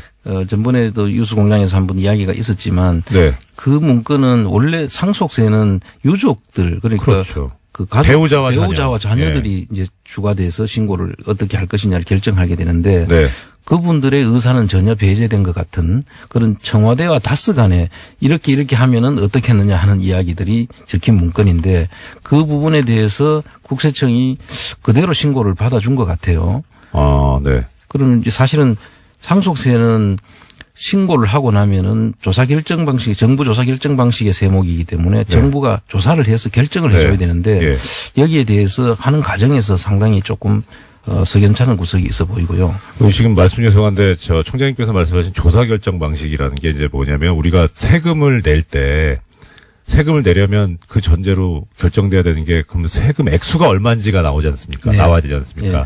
그럼 세금 액수가 얼마인지 결정을 이제 싹 특정을 해야 되는데 예. 그 과정에서 그럼 액수를 어떻게 결정할 것이냐. 그러니까 이제 보통 자기들이 자진 네. 신고를 하지 않습니까? 그렇죠. 신고를 하면은 부가세 같은 경우는 거기서 그냥 끝나지만 예. 이 정부 조사 결정 방식으로 한 소득세나 법인세나 상속증여세 같은 경우에는 네. 정부가 예. 그게 신고된 내용을 맞다라고 일단 네. 조사를 해서 조사를 확정을 해야죠. 지어줘야지 그게 예. 일단 신고가 끝나는. 부가가치세 같은 경우에는 납세해야 되는 세금을 내야 되는 쪽에서 이렇게 액수가 이 정도 됩니다라고 하면은 거의 받아들여지는데 그렇습니다. 이제 지금 특히 지금 문제된 상속세 같은 경우에는 허위 신고를 할 가능성이 너무나 농후하기 때문에 네. 직접 과세관청에서 그러니까 국세청에서 나서가지고 조사해서 부과하는 방식이다. 네. 그렇습니다. 그렇습니다. 그렇게 돼야 되는 과정이 있었고 그다음에 이 상속세를 납부를 하는 과정에서도 네. 지금 여기 이 케이스는 원래 현금이 제일 그 상속세로 납부하는 게 원칙이죠. 그렇죠. 어느 세금이나 거의 그렇죠. 그리고 다른 현금이 없을 경우에는 그 현금화할 수 있는 네. 현금화가 가장 유리한 물건들을 납부를 해줘야 되는데 뭐 수표 예를 뭐 예금이라든지 유가증권, 네, CD. 유가증권 중에서도 이제 상장된 유가증권이라든지 그다음에 회원권이라든지 네. 뭐 이런 것들이 있으면 먼저 해야 되고 그렇죠. 그다음에 부동산을 이제 있는데 부동산도 환가가 가능한 그러니까 팔 수 있는 국세청에서 현금화할 수 있는 그런 부동산을 해줘야 되거든요. 그렇죠. 부동산도 팔 때 비용이 들 수 있기 때문에 내지 가치가 떨어질 수 있기 때문에 그 비용도 세금으로 원래 들어와야 될 것이 깎여 나가는 거니까 일단은 손쉽게 돈으로 바꿀 수 있는 가능성이 있는 것이어야 되는 거죠. 예. 그렇습니다. 그래서 그 현금화 할 수 있는 것부터 해야 되는데 이 케이스는 보면 그 부동산도 그 67만 평이나 되는 땅을 김재정 씨가 소유하고 있었지 않습니까? 그 67만 평의 땅을 팔 수 있는 땅으로 보이는데 거기에 뒤에 건저당권을 조금 설정하고 35만 평에 150만 원을 가지고 건저당권을 설정한다든지 이런 방식으로 해서 마치 팔릴 수 없는 것처럼 해놨지만 사실 35만 평을 150만 원 건저당했다고 팔릴 수 없다고 보기 어렵지 않습니까? 저 같으면 금방 살 것 같아요. 그렇죠. 돈만 있으면. 네. 그래서 국세청에서 그런 부분들을 사실 예. 검토를 다 했었어야 되고. 당연하죠. 그래서 예. 그런 부분들이 다 묻혀가고 나중에 비상장 주식인 다스를 비상장 주식은 평가 문제도 지금 그 확실한 확립된 그런 평가 방법이 없지 기준도 않습니까? 없고요. 예. 그러다 보니까 비상장 주식은 사실 그 물납을 안 받는 것이 원칙이에요. 저는. 네, 네. 그런데 그거를 이제 받아놨는데 물론 그래서 우리가 플란다스계를 해서 지금 살 수도 있긴 하지만 네. 그런 과정들을 겪어놨다는 것은 국세청에서 이 부분을 제대로 못 살펴봤다. 네. 그 지금이라도 이 부분을 제대로 조사를 할 필요가 있다. 저는 그렇게 보고 있습니다. 국세청에서 조사를 한다는 건 이제 세무조사를 한다는. 그렇습니다. 예. 예. 그럼 조금 전에 이제 말씀 주셨던 공정거래위원회하고 금융감독원은 그럼 어떤 일을 하면? 공정거래위원회하고 지금 좀 나서줘야 되는 부분은 지금 현재 이명박 씨의 아들 이시영 씨가 조그마한 회사를 하나 만들고 네네. 다스의 협력업체들을 지금 사모으고 있는 정황들이 지금 드러나고 있고요. 아. 그래서 사모으는 과정에서 중소기업들이 사실 눈물이 거기에 배어 있거든요. 그렇겠네요. 예, 그래서 이제 그 부분들은 사실 공정거래위원회에서 예. 제대로 된 공정거래법 상의 위반 사항들을 이 조사를 꼭 해야 된다고 봅니다. 중소기업자들은 거래하는 상대방이 갑을 관계로 따졌을 때 전부 의뢰 위치에 그렇죠, 있는 사람들이거든요. 그래서 거래를 하다 끊어버리면 그 사람들은 그냥 고사하게 되니까 예. 그것을 통해 가지고 지금 SM이라는 덩치를 키우고 있는데 네. 그거는 공정거래위원회가 빨리 나서 가지고 중소기업들 보호도 하고 네. 거래 문제가 있으면은 그걸 전속 고발권을 행사해서 수사를 하도록 해야 될 그런 책임이 있다고 저는 봅니다. 제가 사실 이 집 워낙에 또 전문적인 부분이고 총장님께서 잘 알고 계시기 때문에 제가 질문만 드리고 있는데 끼어들 틈이 없지만 끼어든다면 네. 전속 고발권 네. 이게 뭐냐면 보통 요런 것만 이제 말씀드릴게요. 고발은 원래 고소는 피해자가 수사기관에 수사해 주세요 하고 얘기하는 게 고소고 그렇죠. 고발은 피해자가 아닌 제3자가 하는 게 고발인데 네. 어떤 처벌을 할 때 법적인 요건으로 고소나 고발이 있어야만 처벌을 하는 그런 범죄들이 있습니다. 이거를 통상 친고죄라고 부르죠. 네. 그런데 이런 공정거래위원회 사건이나 조세범, 예, 국세청이 나서야 되는 이런 사건에서는 아까 말씀드린 대로 고발의 권한이 피해자가 아닌 제3자한테 있다고 말씀드렸는데 제3자도 그냥 제3자가 아니라 과세관청, 그러니까 국세청만, 네. 뭐 세무서만, 네. 내지는 공정거래위원회만. 그러니까 예를 들어 저 같은 사람은 고발해봐야 이게 아무 법적인 효력이 없는 거죠. 그래서 그렇게 권한이 그 기관에 전속돼 있다 해서 전속고발권이다. 그렇게 부르는 거죠. 네. 네. 예. 너무 설명을 잘 해주셔서 좀 아유, 예. 제가 더 이상 제가 자꾸 말씀을 끊는 것 같아요. 좀 죄송합니다. 아닙니다. 예. 그래서 일단 그 부분들에 대해서는 국세청과 공정거래위원회와 그다음에 금감원에서 이제 수상한 자금 거래 흐름이라든지 이런 부분들이 지금 다 나타나고 있기 때문에 네. 관련 기관에서 빨리 이 부분을 조사를 하고 검찰에 다시 전속 고발권을 행사해서 해줘야 된다. 특히 지금 처음에 말씀드렸던 다스의 비자금 네. 120억 부분에 대해서는 2008년도에 정호영 특검이 발견을 하고도 예. 개인의 격리 직원의 예. 개인의 일탈로 지금 네네. 몰아갔지 않습니까? 예, 그렇죠. 그런데 사실 격리 직원 개인이 큰 120억이라는 돈을 개인이 하고도 법인에서 묵인하지 않은 상태에서 그걸 했고 또 나중에 또 다시 넣게 되는 과정을 처벌도 안 거치는데 하고 처벌도 안 받고 예. 처벌도 안 하고 예. 그래서 결과적으로 이 부분에 대해서는 새로 해야 되는데 네. 이게 이제 이 문제를 또 국세청이 나서야 될 부분이라기도 합니다. 사실 네네. 그 당시에 다스에서 원가를 부풀려 가지고 하청업체들한테 주고 예. 그 돈을 되돌려 받아 가지고 형성했다고 그때 정호영 특검에서 그렇게 이야기했거든요. 네. 그래 되면은 그 다스는 원가를 부풀려 가지고 가공 비용을 계상을 했기 때문에 네. 그 가공 비용을 계상한 부분도 조세범에 해당이 되거든요. 그리고 그 돈이 나가 가지고 또 그 비자금으로 활용이 됐다면은 그걸 받아간 사람 실제적으로 기속된 사람을 찾으면 네. 여기서도 실소유주가 그대로 밝혀질 수 있는 부분이거든요. 예. 그래서 그리고 이 부분을 조세범칙 조사로 저희들이 가게 되면 시효도 사실 연장이 될 수가 있지 않습니까? 그 반가운 소식인데요. 예, 그래서 예. 공소시효가 지금 이제 우리 국세청에서는 그거를 부가제척 기간이로 세금을 매길 수 있는 기간. 오늘 뭐 계속 공소시효를 이야기를 쭉 하시는데. 부가제척 기간. 그러니까 부과는 아시죠, 애청자님들. 부과 매기는 거. 예. 제척이라는 건 뭐냐면 못한다는 겁니다. 피한다는 거. 그렇죠. 예, 피해야 하는 반드시 피해야 하는 그러니까 부과제척이라는 거니까 세금을 매기는 수가 없게 되는 기간. 그렇습니다. 결국 좀 전에 말씀드렸지만 공소시효하고 같은 맥락인 거죠. 네. 예. 예. 그래서 이제 그 기간이 다 지난 따고 지금 해서 내년 2월 달이 뭐 다 지났다 이렇게 이야기하는데 사실 조세범칙 조사로 이제 전환을 하게 되면 네. 조세범 처벌법의 그 형사법 아니겠습니까? 예, 처벌법도. 그렇죠. 예. 이거 그냥 세법이 아니라 예, 처벌법이니까. 처벌법이니까 형사법인데 네. 그래 가면은 이 시효가 10년으로 이제 늘어나지 않습니까? 예. 그렇기 예, 때문에 그렇죠. 사실 국세청이 2008년도를 신고로 보면 예. 2019년 3월 달까지가 적어도 이제 시효가 늘어날 수 있기 때문에 그래서 지금 공소시효 문제를 지금 다루는 그 검찰 쪽에서 예. 이 부분을 참고를 해서 한번 올 필요가 있다.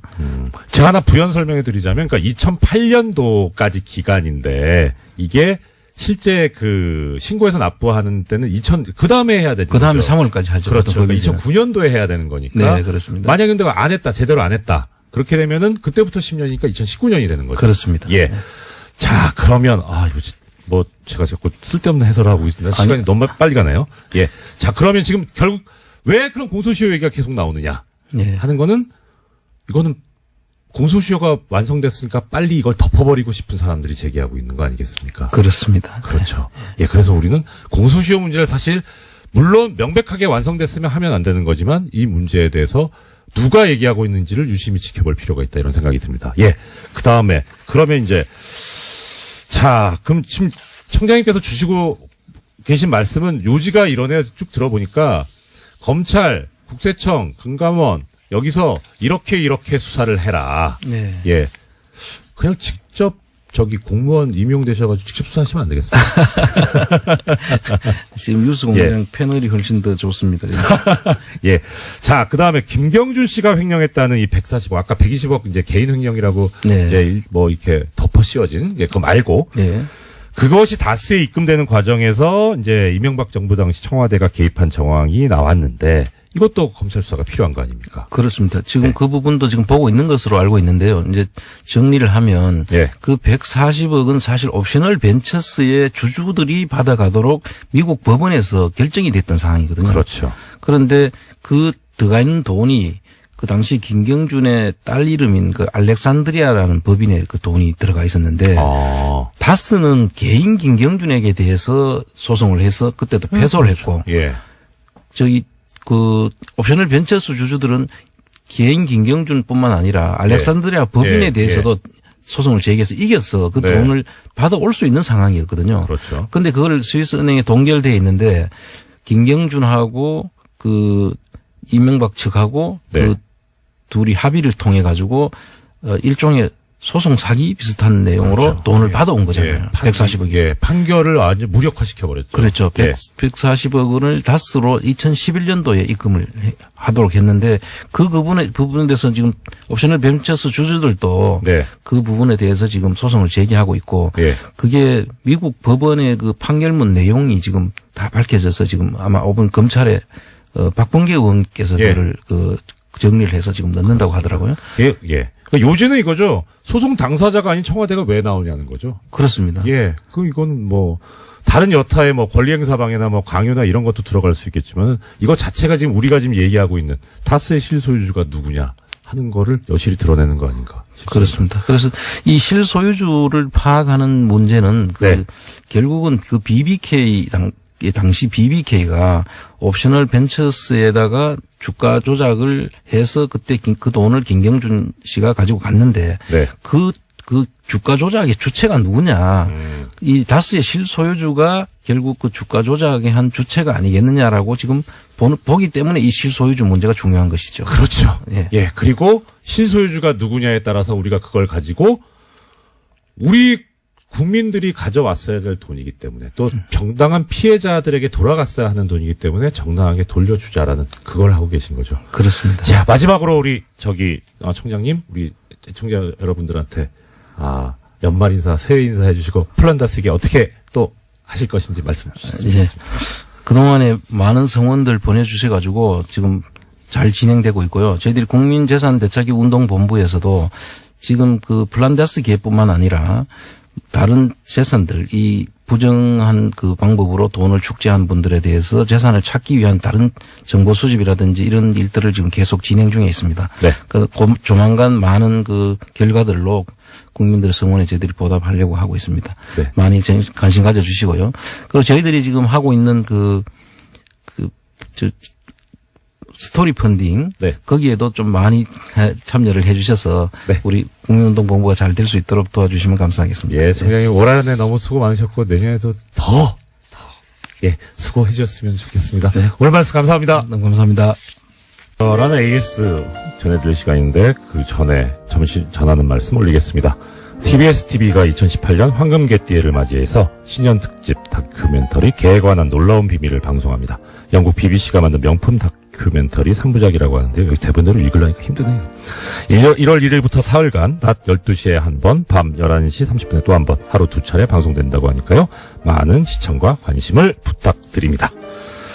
예, 오늘 제가 권한대행으로서 진행하는 마지막 날입니다. 그리고 뉴스공장 자체도 올해 마지막이고요. 마지막 방송이고 마지막 인터뷰 하나 남았습니다. 마지막 인터뷰는 꼭 이 이야기를 해야 되기 때문에 중요한 분을 모셨고요. 그래서 어쩌면 이야기를 듣다가 말씀을 듣다가 제가 인사를 제대로 못 드릴 것 같아서 미리 인사를 드리도록 하겠습니다. 일주일 동안 권한대행으로서 업무를 제 생각에는 큰 대과 없이 마친 것 아닌가 싶은데요. 또 과분한 칭찬과 격려도 받았고 이게 다 애청자 여러분들의 덕분이 아닌가 싶습니다. 제가 이거 권한대행하면서 꼭 해보고 싶은 게 하나 있었습니다. 청을 드렸는데 사실 이 방송의 가장 큰 중추는 물론 김어준 공장장입니다. 역할이 큰데요. 진짜 고생하시는 분들 꼭 말씀을 드려보고 싶었습니다. 이 방송 프로듀서 정경훈, 노소정, 작가 이미지, 이윤정, 박지혜, 기술 안요한, 전화 리포터 이영임, SNS 콘텐츠 프로듀서 양유리나, 박희원, 김성은 이렇게 평소에 이름이 드러나지 않는 묵묵히 고생하시는 분들이 계셔서 이 방송도 잘 되고 또 우리 사회에서도 드러나지 않지만 열심히 해주시는 분들 때문에 우리나라가 사회가 잘 굴러가고 있는 것 아닌가 싶습니다. 이분들께 특별히 더 감사드립니다. 그리고 애청자 여러분들 다시 한번 감사드립니다. 2기 그리고 4.16 재단이 내년에 본격적으로 출범을 합니다. 앞으로 어떤 활동을 하게 되는지 절대 잊어서는 안 된 세월호 참사. 네, 4.16 가족협의회 집행위원장이시고 이 문제를 위해서 오랫동안 싸워오신 분이시죠. 예은 아빠로 잘 알려져 계신 유경근 선생님 스튜디오에 직접 모셨습니다. 어서 오십시오. 네, 안녕하십니까. 반갑습니다, 선생님. 예. 네. 예. 자, 듣고 싶은 말씀이 많아서 빨리 달려보겠습니다. 먼저 2017년 한 해는 우리 세월호 쪽에서 어떤 한 해였습니까? 예, 1년이 금방 지나가 버렸습니다. 네. 2017년은 그 세월호 참사 진상 규명에 있어서 아주 중요한 한 해라고 평가가 될 것 같습니다. 왜냐하면 진상 규명을 그토록 집요하게 방해했던 박근혜 정권이 이제 사라진 해죠. 그래서 이제부터 진상 규명을 제대로 할 수 있겠다. 이런 희망을 가지게 된 좀 한 해였던 것 같습니다. 희망의 한 해. 정말 진짜 희망적인 말씀입니다. 자, 적폐 청산 수사가 진행되고 있는데 안전 관련해서는 또 좀 안타까운 사고들이 있었습니다. 2017년에 영흥도에서 낚싯배 사고가 있었고 또 제천에서도 또 이제 화재 관련해서 또 안타까운 일이 있었는데 이 세월호 유가족으로서 이 심정이 또 남다르실 것 같아요. 예, 이런 일들이 정말 다시는 일어나지 않기를 간절히 바라왔는데, 네. 그러나 여전히 안타까운 일들이 벌어지고 있습니다. 여기서 좀 저희들이 주목하는 점은 우선 첫 번째가 이런 그 재난이나 사고로 가족을 잃은 이제 남아있는 유가족들, 참 그분들이 가장 좀 가슴 아프게 다가오고요. 그분들은 지금 또 어떻게 지내고 계실지, 또 그 마음 한쪽에 참 억울하고 답답한 것이 많이 있을 텐데 그런 생각이 들고, 또 하나는 이 참사에 대응하는 어떤 정부 또는 이것을 보도하는 언론이나 바라보는 시민들의 입장에서 그 피해자들이 잘 보이지 않는다. 예, 피해자들이 보이지 제일 않고. 가슴 아프실 분. 네. 특히 그 여러 가지 논란이 된 것들 가운데에는 그 피해자들에게 제대로 설명도 하지 않고 네. 또는 거기에 그 사실에 또 다가가지 못하게 하는 그런 모습들도 좀 종종 눈에 띄고, 그래서 예. 좀 내용은 다르지만 그러나 피해자들의 입장에서 보면 세월호 참사나 또 지금 일어나는 참사들이나 피해자들 입장에서는 여전히 좀 같은 그런 좀 불행들이 반복되고 있지 않나, 좀 그렇게 보고 있습니다. 안타까운 일입니다. 네. 이 관련해서 자유한국당 쪽에서 이 제천 화재가 세월호보다 못하다. 그래서 다시 한번 또 좀 가슴을 후비는 이야기가 나왔는데 어떤 생각 드셨어요? 글쎄요, 방송에 대고 이런 말씀드리기 참 죄송한데요. 네. 자유한국당은 좀 세월호 이야기를 안 했으면 좋겠습니다. 자격이 있나 싶기도. 하여튼 시작할 때부터 지금까지 세월호 참사를 자신들의 입맛에 맞게 네. 이용하고 악용하고 이렇게 해왔는데, 자유한국당은 세월호 참사를 입에 올릴 자격 자체가 없죠. 오히려 그런 말 정말 하고 싶으면 이제라도 와서 무릎 꿇고 사과하고 사죄하고, 네. 그리고 자신들이 했던 일들, 특히 진실을 가로막고 방해하고 은폐하려고 했던 그런 것들에 대해서 철저히 먼저 반성하는 것이 우선이죠. 예, 그렇죠. 예.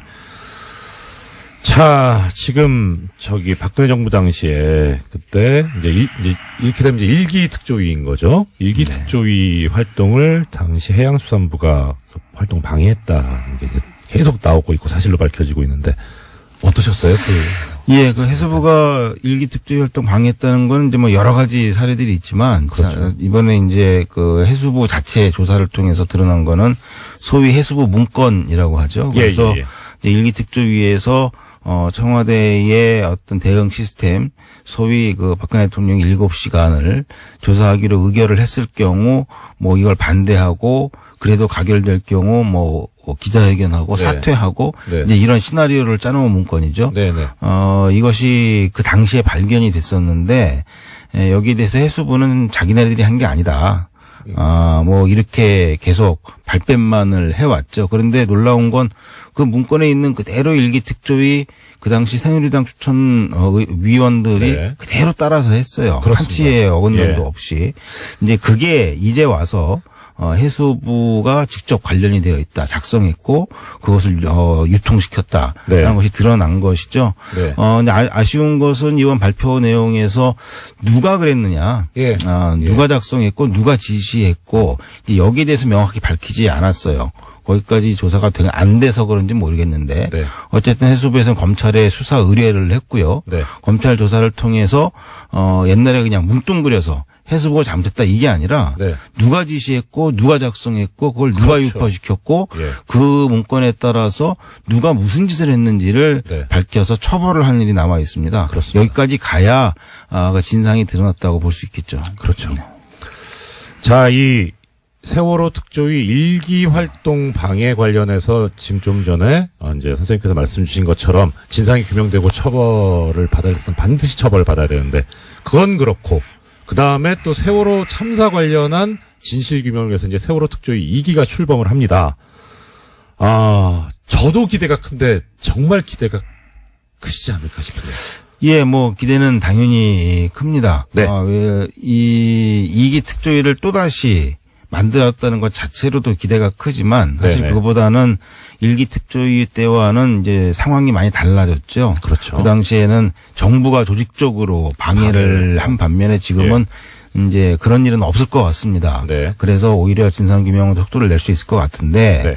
그러나 문제는 특조위가 맞는 건 아니라는 것이죠. 아. 예, 특조위가 당연히 직접적인 네. 어떤 수사권이나 기소권을 아직까지도 가지고 있지 못하고 이 특검을 강화해서 예. 특검을 통한 어떤 그런 권한들을 간접적으로 갖게 되어 있는데 네. 그런 측면에서 보더라도 만능은 아닙니다. 네. 그리고 그 조직의 어떤 규모라든가 활동 기한 활동 기간 네. 이것을 봤을 때에도 많이 좀 한계가 있고요. 그래서 결국 제가 바라는 것은 특조위가 진상규명의 중심 예. 그리고 방향타 역할을 하되 예. 여기에 이제 검찰이나 또는 예. 특검, 감사원 이런 그 수사와 또 조사를 할 수 있는 기관들이 함께 팀플레이 협력을 할 때 예. 비로소 진상조사가 될 수 있다. 네. 결국 정부는 조사 대상인 동시에 그 조사를 또 스스로도 해야 할 어떤 책무도 가지고 있거든요. 예. 이것이 같이 좀 힘을 합쳐서 진상규명을 해 나가야 되겠다는 생각을 하고 있고 또 그런 방향을 갖고 지금 열심히 준비를 하고 있습니다. 아, 정부가 조사 대상이면서도 조사의 주체다라는 말씀이 상당히 와닿습니다. 그 말씀은 정부가 그렇게 세월호 참사 발생과 또 진행 과정 또 그다음은 특조위 관련해서 그렇게 잘못을 했으니 오히려 더 열심히 하고 제대로 밝히는 게 그 과거의 잘못을 씻는 길이 아닐까 싶은데요. 네, 뭐 그런 성격도 분명히 있지만 예. 사실은 이 세월호라는 배가 왜 침몰했는지, 네. 그다음에 구조를 왜 잘못했거나 또는 하지 않았는지를 네. 사실 밝혀야 될 일차적인 책임은 네. 정부에 있는 겁니다. 그렇죠. 그런데 정부가 그것을 하지 않거나 네. 또는 못하게 막았기 때문에 사실 특별법이 필요했던 것이죠. 그렇죠. 만일 처음부터 정부가 제 역할을 제대로 했다고 그러면 지금 뭐 특별법이나 특조위가 없더라도 예, 그렇죠. 사실을 밝혀낼 수 있어야 하는 건데 네네. 이제 본연의 임무를 못했기 때문에 지금까지 온 것인데 이제라도 또 이제 대통령도 바뀌시고 정부도 바뀌었지 않습니까? 네. 그러면 물론 과거 정권의 일이지만 네. 하여튼 대한민국 정부의 연장선상에서 어떤 그 진실을 밝혀내고 또 이런 재발 방지를 위한 대책을 마련하는 그런 주체적인 역할을 정부가 반드시 해야죠. 네, 그렇죠. 예. 자, 지금 이제 특조위 말씀까지 쭉 해주셨는데, 특조위도 특조위지만 또 4.16 재단이 이 세월호 참사가 났던 4월 16일에 그 날짜를 딴 4.16 재단도 설립이 된다는 소식을 들었습니다. 어떤 재단인지 또 이 설립되게 된 배경이 무엇인지 또 말씀을 주셨습니다. 예, 보통 많은 분들이 이 재단 이야기를 하면 네. 우선 좀 색안경을 좀 많이 끼시는 분들이 있어요. 이미지를 많이 망쳐놨죠. 예. 뭐 저도 마찬가지 예. 입장이었고요. 이제 뭐 천안함 사태라든가 그렇죠. 그 외 여러 가지의 어떤 그런 일들이 있을 때마다 사실은 재단을 계속 만들어 왔습니다. 네. 그런데 얼마 전에 제가 천안함 그 유가족들을 통해서 들은 이야기를 보면 그 천안함 재단에서는 그 재단 그 공금이죠. 네네네. 그걸 갖고 거기에 뭐 간부들이 천안함이 가까이서 보이는 그 네. 해군 골프장에서 예. 골프를 쳤다. 네. 뭐 이런 얘기도 듣고 예. 그랬는데 어쨌든 재단이 제 역할을 못 해왔습니다. 네. 그리고 오히려 그 재단은 뭐 은퇴한 뭐 공무원이라든가 예. 뭐 군인이라든가 뭐 이런 사람들의 예. 어떤 일자리 창출의 개념으로 자꾸 접근을 하는 경우도 그렇죠. 분명히 예. 있었고요. 네. 가장 문제가 되는 것은 이 정부가 그 본래의 뜻에 맞지 않게 네. 자신들의 입맛대로 이것을 운영하기 위해서 예. 좀 이렇게 해왔다는 것이죠. 네. 그런데 이제 이 4.16 재단은 그럼에도 불구하고 저희들이 이 4.16 재단을 추진을 하고 있는 것은 네. 더는 그렇게는 하면 안 되겠다는 네. 것이고 특히 네. 이런 그 4.16 참사와 같은 일들이 반복되지 않도록 하기 위해서는 온 사회가 안전한 사회로 나가기 위해서 많은 일들을 해야 되는데 네. 법적으로도 그러한 그 일들을 해나가는 주체로서의 재단이 필요합니다. 네. 그래서 결국 이 재단을 만드는 과정부터 좀 제대로 해야 되겠다. 그래서 저희 네. 유가족들과 또 피해자들과 그리고 국민들이 함께 만드는 재단이 되어야 되고 예. 그것이 어느 한쪽의 세력이나 무슨 이쪽에서 뭐 이용해 먹는 재단이 아니고 실질적으로 그 안전한 일들, 안전을 위해서 해야 할 일들을 주도해 나가는 재단으로 네. 좀 만들고 싶은 거죠. 예. 시간이 또 많이 지났네요. 마지막으로 선생님 이거 말씀 주셨으면 합니다. 자, 이 재단이 앞으로 어떤 활동을 할 건지 하고 국민들이 어떻게 참여하면 되는지 30초 안에 좀 말씀해 주시겠습니다. 예. 지금 중요한 문제 좀 죄송합니다. 짧네요. 예. 그래서 이 재단은 지금 말씀드린 대로 그 세월호 참사의 그 추모 관련된 사업 그다음에 추모 공원 운영 관리를 네. 주도적으로 하게 됩니다. 근데 이것뿐만이 아니고 관련된 모든 사업들을 정부 주도가 아니라 국민들이 주도하는 사업으로 만들어야 되거든요. 예. 그래서 이제 그러한 사업들을 만들어서 이제 같이 진행을 할 것이고요. 이를 위해서 지금 현재 100만인 그 후원인을 모집을 하고 있습니다. 거기에 함께 해주시면 예, 고맙습니다. 재단을 같이 만들 수 있습니다. 지난번에 이제 공장장에서 진행을 하실 때 저도 들었는데, 이게 사실 군이라는 데가 원래 공무원 자체가 공무원 조직이 상명하복에 충실하고 위계 질서가 엄격한 데인데, 더 심한 게 군대잖아요. 계급 사회인데 그야말로. 그런데 국군 기무사령부가 그 상급 기관에 대해서 이런 식으로 뭐 그때는 이제 소식을 수사에 협조하지 않고 증거를 인멸한다 이런 얘기가 있었는데, 이제 더 나가서 거짓 보고까지 했다. 그렇다면 도대체 이 조직은 왜 있어야 되는 건가 하는 그런 생각이 드네요. 그런데 또 거기서 더 나가서 아예 빠져나가기 위해서 공소시효가 완성되도록. 자, 참 이게 이 타이밍에 드려야 될 말씀인지 모르겠는데, 이 공소시효라는 얘기가 나오니까 김 기자님께서는 이 공소시효라는 게 왜 있을 것 같으세요? 생각이. 그리고 아무래도 좀 편의주의가 아닐까 싶은데요. 평생 수사할 수 없다 보니까 네. 그것을 좀 시간을 한정해 둔 게 아닌가라고 생각해 봤습니다. 그렇죠. 예. 이게 사실 그런데 공소시효라는 게 지금은 좀 상황이 달라졌는데, 이 공소시효라는 제도가 만들어질 때만 해도, 그러니까 공소시효라는 거 뜻은 애청자 여러분들께서도 다 잘 아실 겁니다. 시간을 정해두고 이때까지 검사가 범인을 재판에 넘겨야 하고, 그게 넘어가면 처벌을 할 수 없다는 거죠, 실질적으로. 그런 시한을 정해놓은 건데, 그럼 왜 이런 시한을 정해놨느냐. 첫째는 일단 시간이 지나면 증거가 소멸한다. 그러니까 어차피 시간이 엄청나게 지나서 잡아도, 범인을 찾아도 증거가 없어서 처벌을 못할 가능성이 높지 않느냐. 그다음 두 번째는 이렇게 오랫동안 범인 입장에서도 발각되지 않기 위해서 숨어 살아야 되니까 그 자체로 고통이다. 이것도 일종의 형벌이다. 이런 논리가 두 개가 주축을 이루고 있거든요. 그 처음에 이제 공소시효 제도를 배웠을 때는 그럴 수도 있겠다 싶었는데, 지금 생각해보면 예를 들어서 지금 우리 증거 중에 제일 또 높게 치는 증거 중에 하나가 DNA잖아요. 이건 시간이 가도 안 변하잖아요. 증거가 소멸한다? 아닌데. 그리고 범인이 오랫동안 도피 생활을 해서 불편할 것 같다? 안 불편할 수도 있을 것 같은데. 근데 지금과 같은 상황이면 사실 버티면 이긴다라고 생각할 것 같습니다. 그렇죠. 오히려 시간을 네. 끌어버리는 그런 상황까지 네. 온 거죠. 그래서 중간에 어떤 일이 있었냐면 해외 도피를 해버리는, 아예. 그래서 중간에 형사소송법이 개정이 되면서 해외에 나가 있었던 동안은 공소시효가 그 시간에 넣지 않는 걸로. 기소중지 같은 건가요? 기소중지하고 또 다릅니다. 다른가요? 예. 기소중지는 검찰이 하는 처분이고요. 아예 그 해외에 나가 있으면 그 기간을 빼는 그런 법 개정이 있었는데, 지금 상황 같으면 도대체 공소시효가 왜 있어야 될까? 특히 이제 이런 상황처럼 아예 공소시효를 끝내버리려고, 지나가게 하려고 이런 고의적인 시간 끌기. 예. 압수수색이 지금 4주째 진행 중이라는데 방해를 해가지고요. 네, 이미징을 아예 못하게 해서 일일이 키워드 검색을 여전히 하고 있다라고 합니다. 압수수색이 4일을 걸려도 말이 안 되거든요. 전격적으로 해야 되는 거기 때문에 어떻게 압수수색을 한 달을 하고 있습니까? 이런 작태를 하고 있는 이런 조직이 왜 있어야 하는지도 의문스럽고, 또 이런 제도가 왜 있어야 하는지도 참, 말이 안 나오네요. 다음 소식 부탁드립니다. 예, 이번에도 공소시효와 관련된 내용이 있습니다. 네. 계속해서 이건희 삼성전자 회장의 차명재산 관련된 내용 알려드리고 있는데요. 네네. 2008년 삼성 비자금 특검에서 드러나지 않았던 이건희 삼성전자 회장의 수천억 원대 차명재산 있다라고 알려드렸습니다.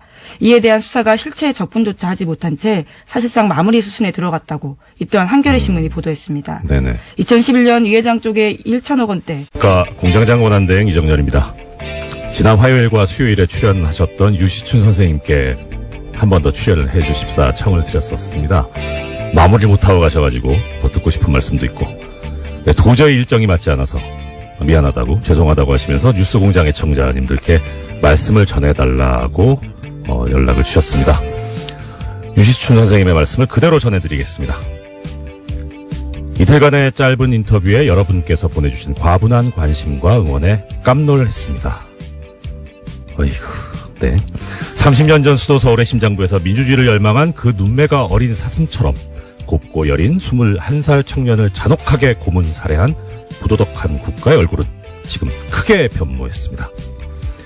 여러분이 찬바람 속에 품었던 촛불이 이룩한 결과입니다.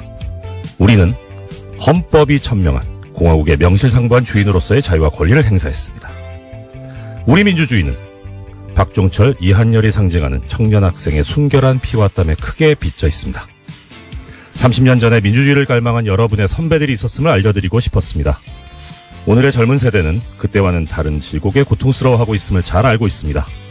그럼에도 불구하고 청년은 내일의 동량이며 국가의 보배로운 자산입니다. 여러분이 만든 정부는 민주주의의 성숙과 더불어 보다 평등하고 풍요로운 국가를 위해 분투하리라 믿습니다. 어제의 범죄를 단죄하지 않는 것은 내일의 범죄에 용기를 주는 일이다 라는 알베르 까미의 말을 공유하고 싶습니다. 새해 이글이글 앳된 해가 솟아 대한민국 위대한 국민들의 얼굴을 말갛게 비추기를 소망합니다. 보잘것없는 말씀을 경청해 주셔서 고맙습니다. 귀한 말씀 주신 유시춘 선생님께 감사드립니다. 공장문 열겠습니다. 이상 유시춘 선생님의 말씀을 대독한 공장장 권한대 이정열이었습니다. 예, 시사인의 김은지입니다. 제가요 요번에 알았습니다. 왜 김은지 기자님 나오시는 코너는 코너 이름이 없을까? 그럴 리가 없다. 그래서 확인해 본 결과 ERNew네요. ERNew. 네, 이것만은 알아야 할 아침 뉴스의 약자인데요. 네. 굉장히 오랜만에 알려주셔서 저도 새삼스럽습니다. 전 진짜 없는 줄 알았어요. 근데 공장장님 왜 여기 소개를 안 하시는데요? 네, 가끔 대행이 오셨을 때 이름이 좀 빛을 발하긴 하는데요. 예. 네. 그래서 이제 가끔 색다른 피가 수혈되는 게 좋다. 예. 예. 자, 오늘 그러면 이제 일단 먼저 혹시 마지막에 어떻게 될지 모르니까 일단 이 일주일 동안 저를 너무너무 도와주신 김은지 기자님께 전 또 개인적으로 감사드리고요. 그 다음에 김은지 기자님께서 또 우리 뉴스공장 애청자분들께 한 해 이제 마무리 인사 먼저 하시고 시작하는 걸로 합시다. 예, 제가 더 덕분에 많이 배워서요. 예. 그렇게 말씀해 주셔서 감사드리고요. 진짜 2017년 뉴스공장이랑 한 해 같이 했었는데 뜻깊은 뉴스들 전할 수 있어서 정말 좋았습니다. 특히 이재용 삼성전자 부회장의 영장 재청구됐을 때 발부된 거, 그 소식 전하면서 정말 저 뿌듯했었거든요. 예, 그 시간에 그 기억들을 다시 한번 되새겨보고 싶습니다. 근데 이상한 게요. 지금 김 기자님 소감을 말씀하시는데 이것도 꼭 뉴스를 전해주시면 예. 자, 첫 번째 소식 전해주십시오. 네, 박근혜 정부가 국정원을 동원해서 이명박 정부 시절 아랍에미리트 원전과 관련한 이면 계약 여부를 조사했다라는 어제 SBS 보도가 나왔습니다. 관련된 문건이 나온 건데요. 검찰이 국정원 간부로부터 확보한 자료입니다. 이명박 정부가 원전 수주의 조건으로 핵 폐기물과 폐연료봉을 국내에 반입하기로 했다라는 의혹이 조사 대상이었습니다. 또 아랍에미리트에 대한 핵 기술 이전을 미국이 반대해서 조기 착공이 곤란하다라는 내용도 있다라고 합니다. 이게 지금 주어를 이렇게까지 하는구나 싶었죠. 근데 이것도 한번 고민해봐야 될 문제입니다. 그거 관련해서 그때 그 생각이 났습니다. 윤석열 지검장이 했던 유명한 말이 있습니다. 수사권을 가지고 검사가 그렇게 하면 그게 검사냐 깡패지. 네, 다음 소식이요. 네, 2년 전에 역사교과서 국정화를 결정하면서 교육부가 여론조사 실시했다라는 소식 전해드린 바가 있는데요. 그때 여론조사 정황 발견됐었습니다. 그러면서 교육부가 수사 의뢰한 바가 있는데 또 관련해서 또 다른 내용들이 나왔습니다. 어제 MBC가 보도한 내용인데요. 네. 국정화 여론조사 한 번 더 있었는데 이와 관련해서도 오타까지 뺏기면서 조작했다라는 겁니다. 예, 우리가 많이 쓰는 뭐죠? 복붙. 컨트롤 C, 컨트롤 V. 일종의 댓글 부대가 여기서도 운영됐다라고 볼 수 있는 거죠. 그렇죠. 이거는 다른 차원에서 문제인데, 그래도 우리가 생각하고 있는 이 국정교과서가 박근혜 전 대통령이 아버지인 박정희 전 대통령한테 헌정하겠다는 마음으로 만든 거잖아요. 효심에서 한 거면 좀 잘 좀 하지. 오타는 좀 너무하지 않습니까? 아무리 이게 잘못된 거지만 그래도 그쪽 입장에선 나름 사명감을 가지고 한 걸 텐데 오히려 역으로 이런 오타까지 베낀 걸 보면 실제 이 실무진에서는 이걸 하고 싶지 않았던 게 아닐까 하는 생각이 들고요. 뭐 이것도 좀 다른 얘기인데 관련해서 지금은요 판결문에 판사들이 전자서명을 하거든요. 미리 이제 서명하고 날인을 다 그 메모리에 넣어가지고 그대로 그냥 클릭만 하면 서명 날인 되게 돼 있는데 옛날에는 종이에다가 서명 날인을 했어요. 이름을 쓰고 도장을 찍었는데 가끔 가다 보면 도장이 뒤집혀 찍혀 있는 경우가 있어요. 뒤집어진다는 게 위아래가. 예, 위아래가요. 그러니까 12시하고 6시, 12시 방향하고 6시 방향이 뒤집혀 있는 거죠. 이게 무슨 소리냐면, 이제 합의부에서 부장판사하고 배석판사님 둘이 셋이서 합의를 하는데, 그 합의 결과 마음에 안 드는 거예요. 이 판사는. 그래서 어차피 이게 합의 결과 2대1로 졌기 때문에 이 판결은 나가고 자기는 거기에 서명 날인을 할 수밖에 없지만, 난 이 판결에 동의 못 하겠다. 내심을 드러내시는 건가요? 도장을 거꾸로 찍는 거예요. 그러신 적이 있으신 건가요? 전 한 번 했어요. 한 번. 근데 이게 판사들 사이에서는 용인이 돼 있어요. 그러니까 그 정도는 이게 표현을 하자. 예. 그래서 항소심에서 보면 이제 아는 거죠. 아, 이거 논쟁이 심하게 붙었구나. 2대1이었다. 예. 이렇게. 그러니까 이제 항소심에 또 신경을 쓰게 되고. 그러니까 그런 차원에서 일부러 오타를 냈을까? 근데 오타뿐만이 모르겠습니다. 아니라요. 네. 어떤 작성자는 자기가 중3 학생이라고 하면서 찬성 의견을 썼는데요. 바로 1분 뒤에는 다른 의견 올리면서 내 아이를 맡기기에 안심이 된다라면서 학부모를 참칭했다라고 합니다. 중3이 아이가 있을 수 있지 않을까요? 네. 1분 사이에 다시 학부모가 되는 놀라운 기적이 생겼다라고 하는데요. 예. 기적인지, 아니, 어떻든, 네. 네, 그런 식으로 해서. 다른 것도 어떻게 있습니까? 네. 예. 그런 식으로 해서 또 이제 접수 마감되는데 45분 남겨놓고요. 갑작스럽게 같은 의견들을 40건 넘게 올리는 사람도 있다고 합니다. 부지런은 해요. 예, 15초에 한 골이기 때문에요. 예. 사실 내용을 보는 게 아니고 컨트롤-C, 컨트롤-V로 붙여넣었다라고 밖에 볼 수 없는데요. 이런 식으로 해서 여론 조작해서 찬성 반대 비율을 8대2까지 끌어올립니다. 와, 이게 진짜 댓글 부대죠. 보면 이게 무슨 프로그램이라고 해야 되나, 무슨 앱이 있다고 하던데요. 이렇게 자동으로 올라가게 해주는 그런 거를 쓰지 않았나 싶기도 하고요. 네, 그래서 당시에 이제 예. 교육부 같은 경우에는 이런 의견 수렴을 핑계로 대서요. 예. 상당수가 국정교과서에 찬성하고 있기 때문에 네. 국정교과서 폐기하지 않고 검정교과서 혼용하겠다라고 밝혔습니다. 거참. 하여튼 열심히 한다고는 했는데 그래도 이게 제대로 된 정의로운 일이 아니니까 이렇게 오점이 나오는 것 아닌가. 역시 정의는 언제든지 드러나게 돼 있다라는 생각을 들게 합니다. 다음 소식 부탁드립니다. 네, 지난해 2월 달에 개성공단 폐쇄된 바가 있습니다. 네. 이것은 박근혜 전 대통령 말 한마디에 결정됐다라고 하는데요. 네. 통일부 정책혁신위원회가 발표한 다시 한번 들어주셔야 될 것이 청자분들께서 지금 현 정부가 아니고 박근혜 정부에서 조사를 했었다는 겁니다. 그러면은 두 가지 중에 하나겠죠. 정말 문제가 있었거나 아니면 이 조사를 함으로써 타개해야 될 문제가 있었거나. 예, 그런데 지금 뭔진 잘 모르겠는데 하여튼 이 조사 결과가 그럼 어떻게 나왔는지가 이제 제일 궁금할 거 아닙니까? 그래야지 방향이 나오니까. 조사 결과는 어떻게 됐다고 합니다. 네, 그게 가장 궁금하실 부분일 텐데요. 네. 당시에 국정원의 조사 결과가 어떻게 나왔는지에 대해서는 확인되지 않았습니다. 또 그 내용이 청와대에 보고됐는지도 확인되지 않았는데요. 예. 이와 관련해서는 우선은 문건이 나왔기 때문에 검찰이 이제 수사에 들어간 겁니다. 당시에 네. 남재준 전 원장, 당시의 원장이죠. 국정원장의 최측근이 원장의 일정들을 다 적어놓고 있었는데 그때 2013년입니다. 그때 김장수 당시 청와대 안보실장으로부터 이러한 사실들을 확인 요청 받아서 써놨다라고 합니다. 그러면 이게 어떤 다른 목적이 있는 건지 정말 문제가 있어서 조사가 된 건지 그것조차도 아직 모르는 상황이네요. 네, 현재로서는 그렇죠. 이게 어떤 국가기밀이 들어있는지는 모르지만 빨리 조사가 맞춰져서 우리 국민들의 궁금증을 해결해 줬으면 하는 그런 마음이 듭니다. 네, 이 자체로도 사실 굉장히 놀라운 일인데요. 그렇죠. 원전 수주의 조건으로 핵 폐기물을 국내에 들어오겠다라는 식의 의혹이 있었다라는 것은요. 예. 원래는 2010년 국회 대정부 질문에서도 나왔다라고 합니다. 네. 이제 그런데 이것에 대해서 박근혜 정부조차 의심하면서 관련 내용들을요 국정원에다가 알아보라고 시킨 거다라고 알 수 있는 겁니다.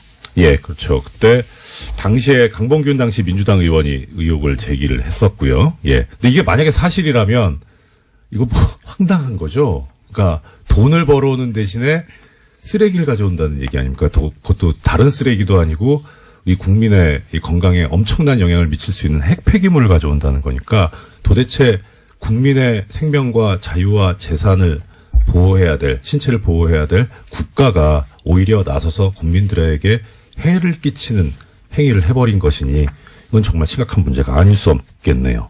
예, 당시에 남대준 당시 원장 같은 경우에는요. 네. 지금은 구속되어 있는 장호중 당시 감찰실장에게 조사를 지시했다고 알려져 있습니다. 네. 자, 그러면 여기에 그런데 또 관련된 지금까지 해주신 소식은 전부 SBS에서 보도를 한 거네요. 또 하나의 소식이 있다고. 네. 그죠? 예. 관련해서 SBS가 연속 보도들을 했는데요. 이게 중요한 네. 보도다 보니까 몇 가지 보도가 있습니다. 네네. 국정원에서 어떻게 진상 파악을 하게 됐냐에 대해서요.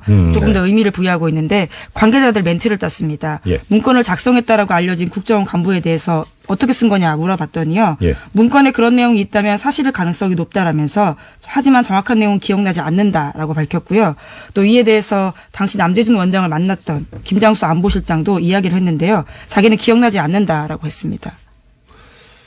결정적인 순간에 기억나지 않으시는. 근데 이 기억이 나냐 안 나냐 또 당시 어떤 일이 있었냐 이것까지 이제 검찰이 조사를 해야 되겠죠. 예. 흥미진진한. 네, 일이다. 언론 보도에는 좀 한계가 있을 수밖에 없는 게요. 남대준 원장 같은 경우에는 지금 구속되어 있는 상태입니다. 게다가 지금 이제 국정원 관련이니까 사실 또 정보의 접근이 그렇게 쉽지가 않은 상황이죠. 예, 그럼 지켜보겠습니다. 예, 그다음 소식 전해주십시오. 네, 국군기무사령부가 국방부 TF 압수수색 정보 미리 알고 있었고 관련 네. 수사에 협조하지 않았다라는 소식은요. 지난주에 전해드린 바가 있습니다. 관련한 뉴스가 또 나왔는데요. 오늘 아침 한겨레 신문 보도입니다. 군 기무사가 최근 2012년 댓글 작업과 관련해서 국방부 장관에게 거짓 보고했다라는 건데요. 이러한 사실을 확인한 검찰이 기무사에다가 관련 자료 요청했다라고 합니다. 그런데요. 아직까지도 압수수색이 4주째 진행 중이고요. 이러한 난항 때문에 문건 확보에 시간이 걸려서 공소시효가 지나가 버렸다라고 합니다. 참. 자진 납세를 받은 국세청이요. 이를 수사기관에 통보하는 등 적극 수사 의뢰에 나서지 않았다라고 합니다. 그러다 보니까 공소시효가 이것도 지나가고 있다고 하는데요. 다만 한 가지 희망은 있습니다. 공소시효가 남은 2013년에서 2014년 사면계좌에서 발급된 수표가 있어서요. 이것을 어떻게 할지 수사당국의 의지를 봐야 된다라고 합니다. 예. 이것도 그렇게 시간이 많이 남지 않았네요. 자, 그럼 이제 제기되는 문제. 공소시효를 없애면 되지 않냐. 없애는 것까지는 그렇다 치고, 그 다음에 이제 어떻게 되는 거냐. 예, 지금 이것도 지금 공소시효가 문제인데, 그러면은, 공소시효를 없애서 옛날의 행위에까지 그것을 효력을 미칠 수 있을 것이냐 하는 문제가 이제 되겠죠. 뭐 예를 들어서 지금 이제 이 공소시효 다 없앱시다 해가지고, 이 기무사에서 댓글 공작한 거, 이것도 이제 지금 처벌하기로 하고, 뭐 차명재산 이것도 수사해서 처벌하기로 하자 하면, 문제는 소급법이 돼서 이게 우리 헌법상에서 얘기하고 있는 법률 불소급의 원칙에 어긋나니까 문제가 있을 수 있죠. 한 번 이제 이게 문제가 됐었던 적이 있어요. 저 예전에 전두환 노태우 내란 사건에 관해서 특별법이 만들어지면서 그때 공소시효를 없애버렸죠. 그래 당연히 그 전두환 노태우 이 피고인 쪽에서 이거 공소시효를 이렇게 적용하는 거는 법률 불소급의 원칙에 어긋난다, 위헌이다라고 하면서 주장을 했었는데 거기에 대해서 헌법재판소가 얘기하기를 예외가 있을 수 있다, 모든 법에. 그런데 이런 중대한 일에 예외를 두지 않는다면 도대체 언제 예외를 둬야 하느냐 하면서 합헌이다라는 결정을 한 바가 있습니다. 이것도 비슷하게 봐야 되지 않을까. 지금 정치적, 경제적으로 나라의 근간을 흔드는 이런 범죄들인데 이것도 한번 고려해볼, 공소시효를 소급해서 적용해볼 만한 그런 사안이 아닐까 하는 생각을 해봤습니다. 네, 또 살인사건이나 이런 네. 사건이 벌어졌을 때는요, 그놈 목소리 영화가 기억이 그렇죠. 나는데, 네. 공소시효 문제 계속해서 나왔던 것 같습니다. 네, 그렇습니다. 예, 다음 소식은요? 네, 이 또한요, 공소시효 관련된 내용입니다. 오늘 계속해서. 키워드가 공소시효입니까? 네, 오늘 아침에 그런 보도들이 꽤 많았는데요. 그렇군요. 이번에는 경향신문 보도입니다. 네. 검찰이 고대영 KBS 사장의 국정원 돈 200만 원 수수 혐의를 공소시효 만료 등의 이유로 형사처벌하지 못할 것으로 보인다라는 건데요. 이명박 박근혜 정부 당시 숨겨진 비위와 부정부패에 대해서 검찰 수사가 공소시효라는 장애물을 만났다라는 지적이 나오고 있다고 합니다. 그거 참, 공소시효가 또 하나 말씀드리자면 공소시효는 시효고 우리가 진실을 밝혀야 되니까 수사는 해놓고 그래서 진실을 알면 되지 않느냐 그 목적으로. 그런데 사실 이 수사라고 하는 게 최종적으로 가는 목적지가 어디냐면 재판에 넘겨서 처벌을 하자는 그런 거라서 공소시효가 완성돼 버렸다면 끝나버렸다면은 처벌 자체가 안 되는데 이걸 수사를 한다면 목적 달성이 안 되는 행위를 하는 거기 때문에 이렇게 하는 거 어떻게 보면 또 예산 낭비가 될 수도 있고 그다음에 수사를 받는 쪽에서는 인권 침해 소지가 있죠. 그래서 문제인데 그런데 이 검찰에서 옛날에 한번 공소시효가 완성됐는데 수사를 했던 적이 있습니다. 혹시 기자님 기억하십니까? 어떤 사건인가요? 노건평 씨 사건에서 공소시효가 완성됐는데 수사를 했어요. 노무현 전 대통령의 형이시죠. 그리고 쭉 수사 결과까지 발표하고 결론이 그거였습니다. 공소시효가 완성돼서 기소하지 않기로 했다고. 그래서 좀 뭐 하는 거냐. 그러니까 그 당시에 검찰이 이런 수사권을 정치적으로 이용을 해가지고 그렇게 흠집을 내기 위해서 처벌 자체가 안 되는 거를 수사까지 하는 그런 권한 남용까지 했는데 그때 보면서 참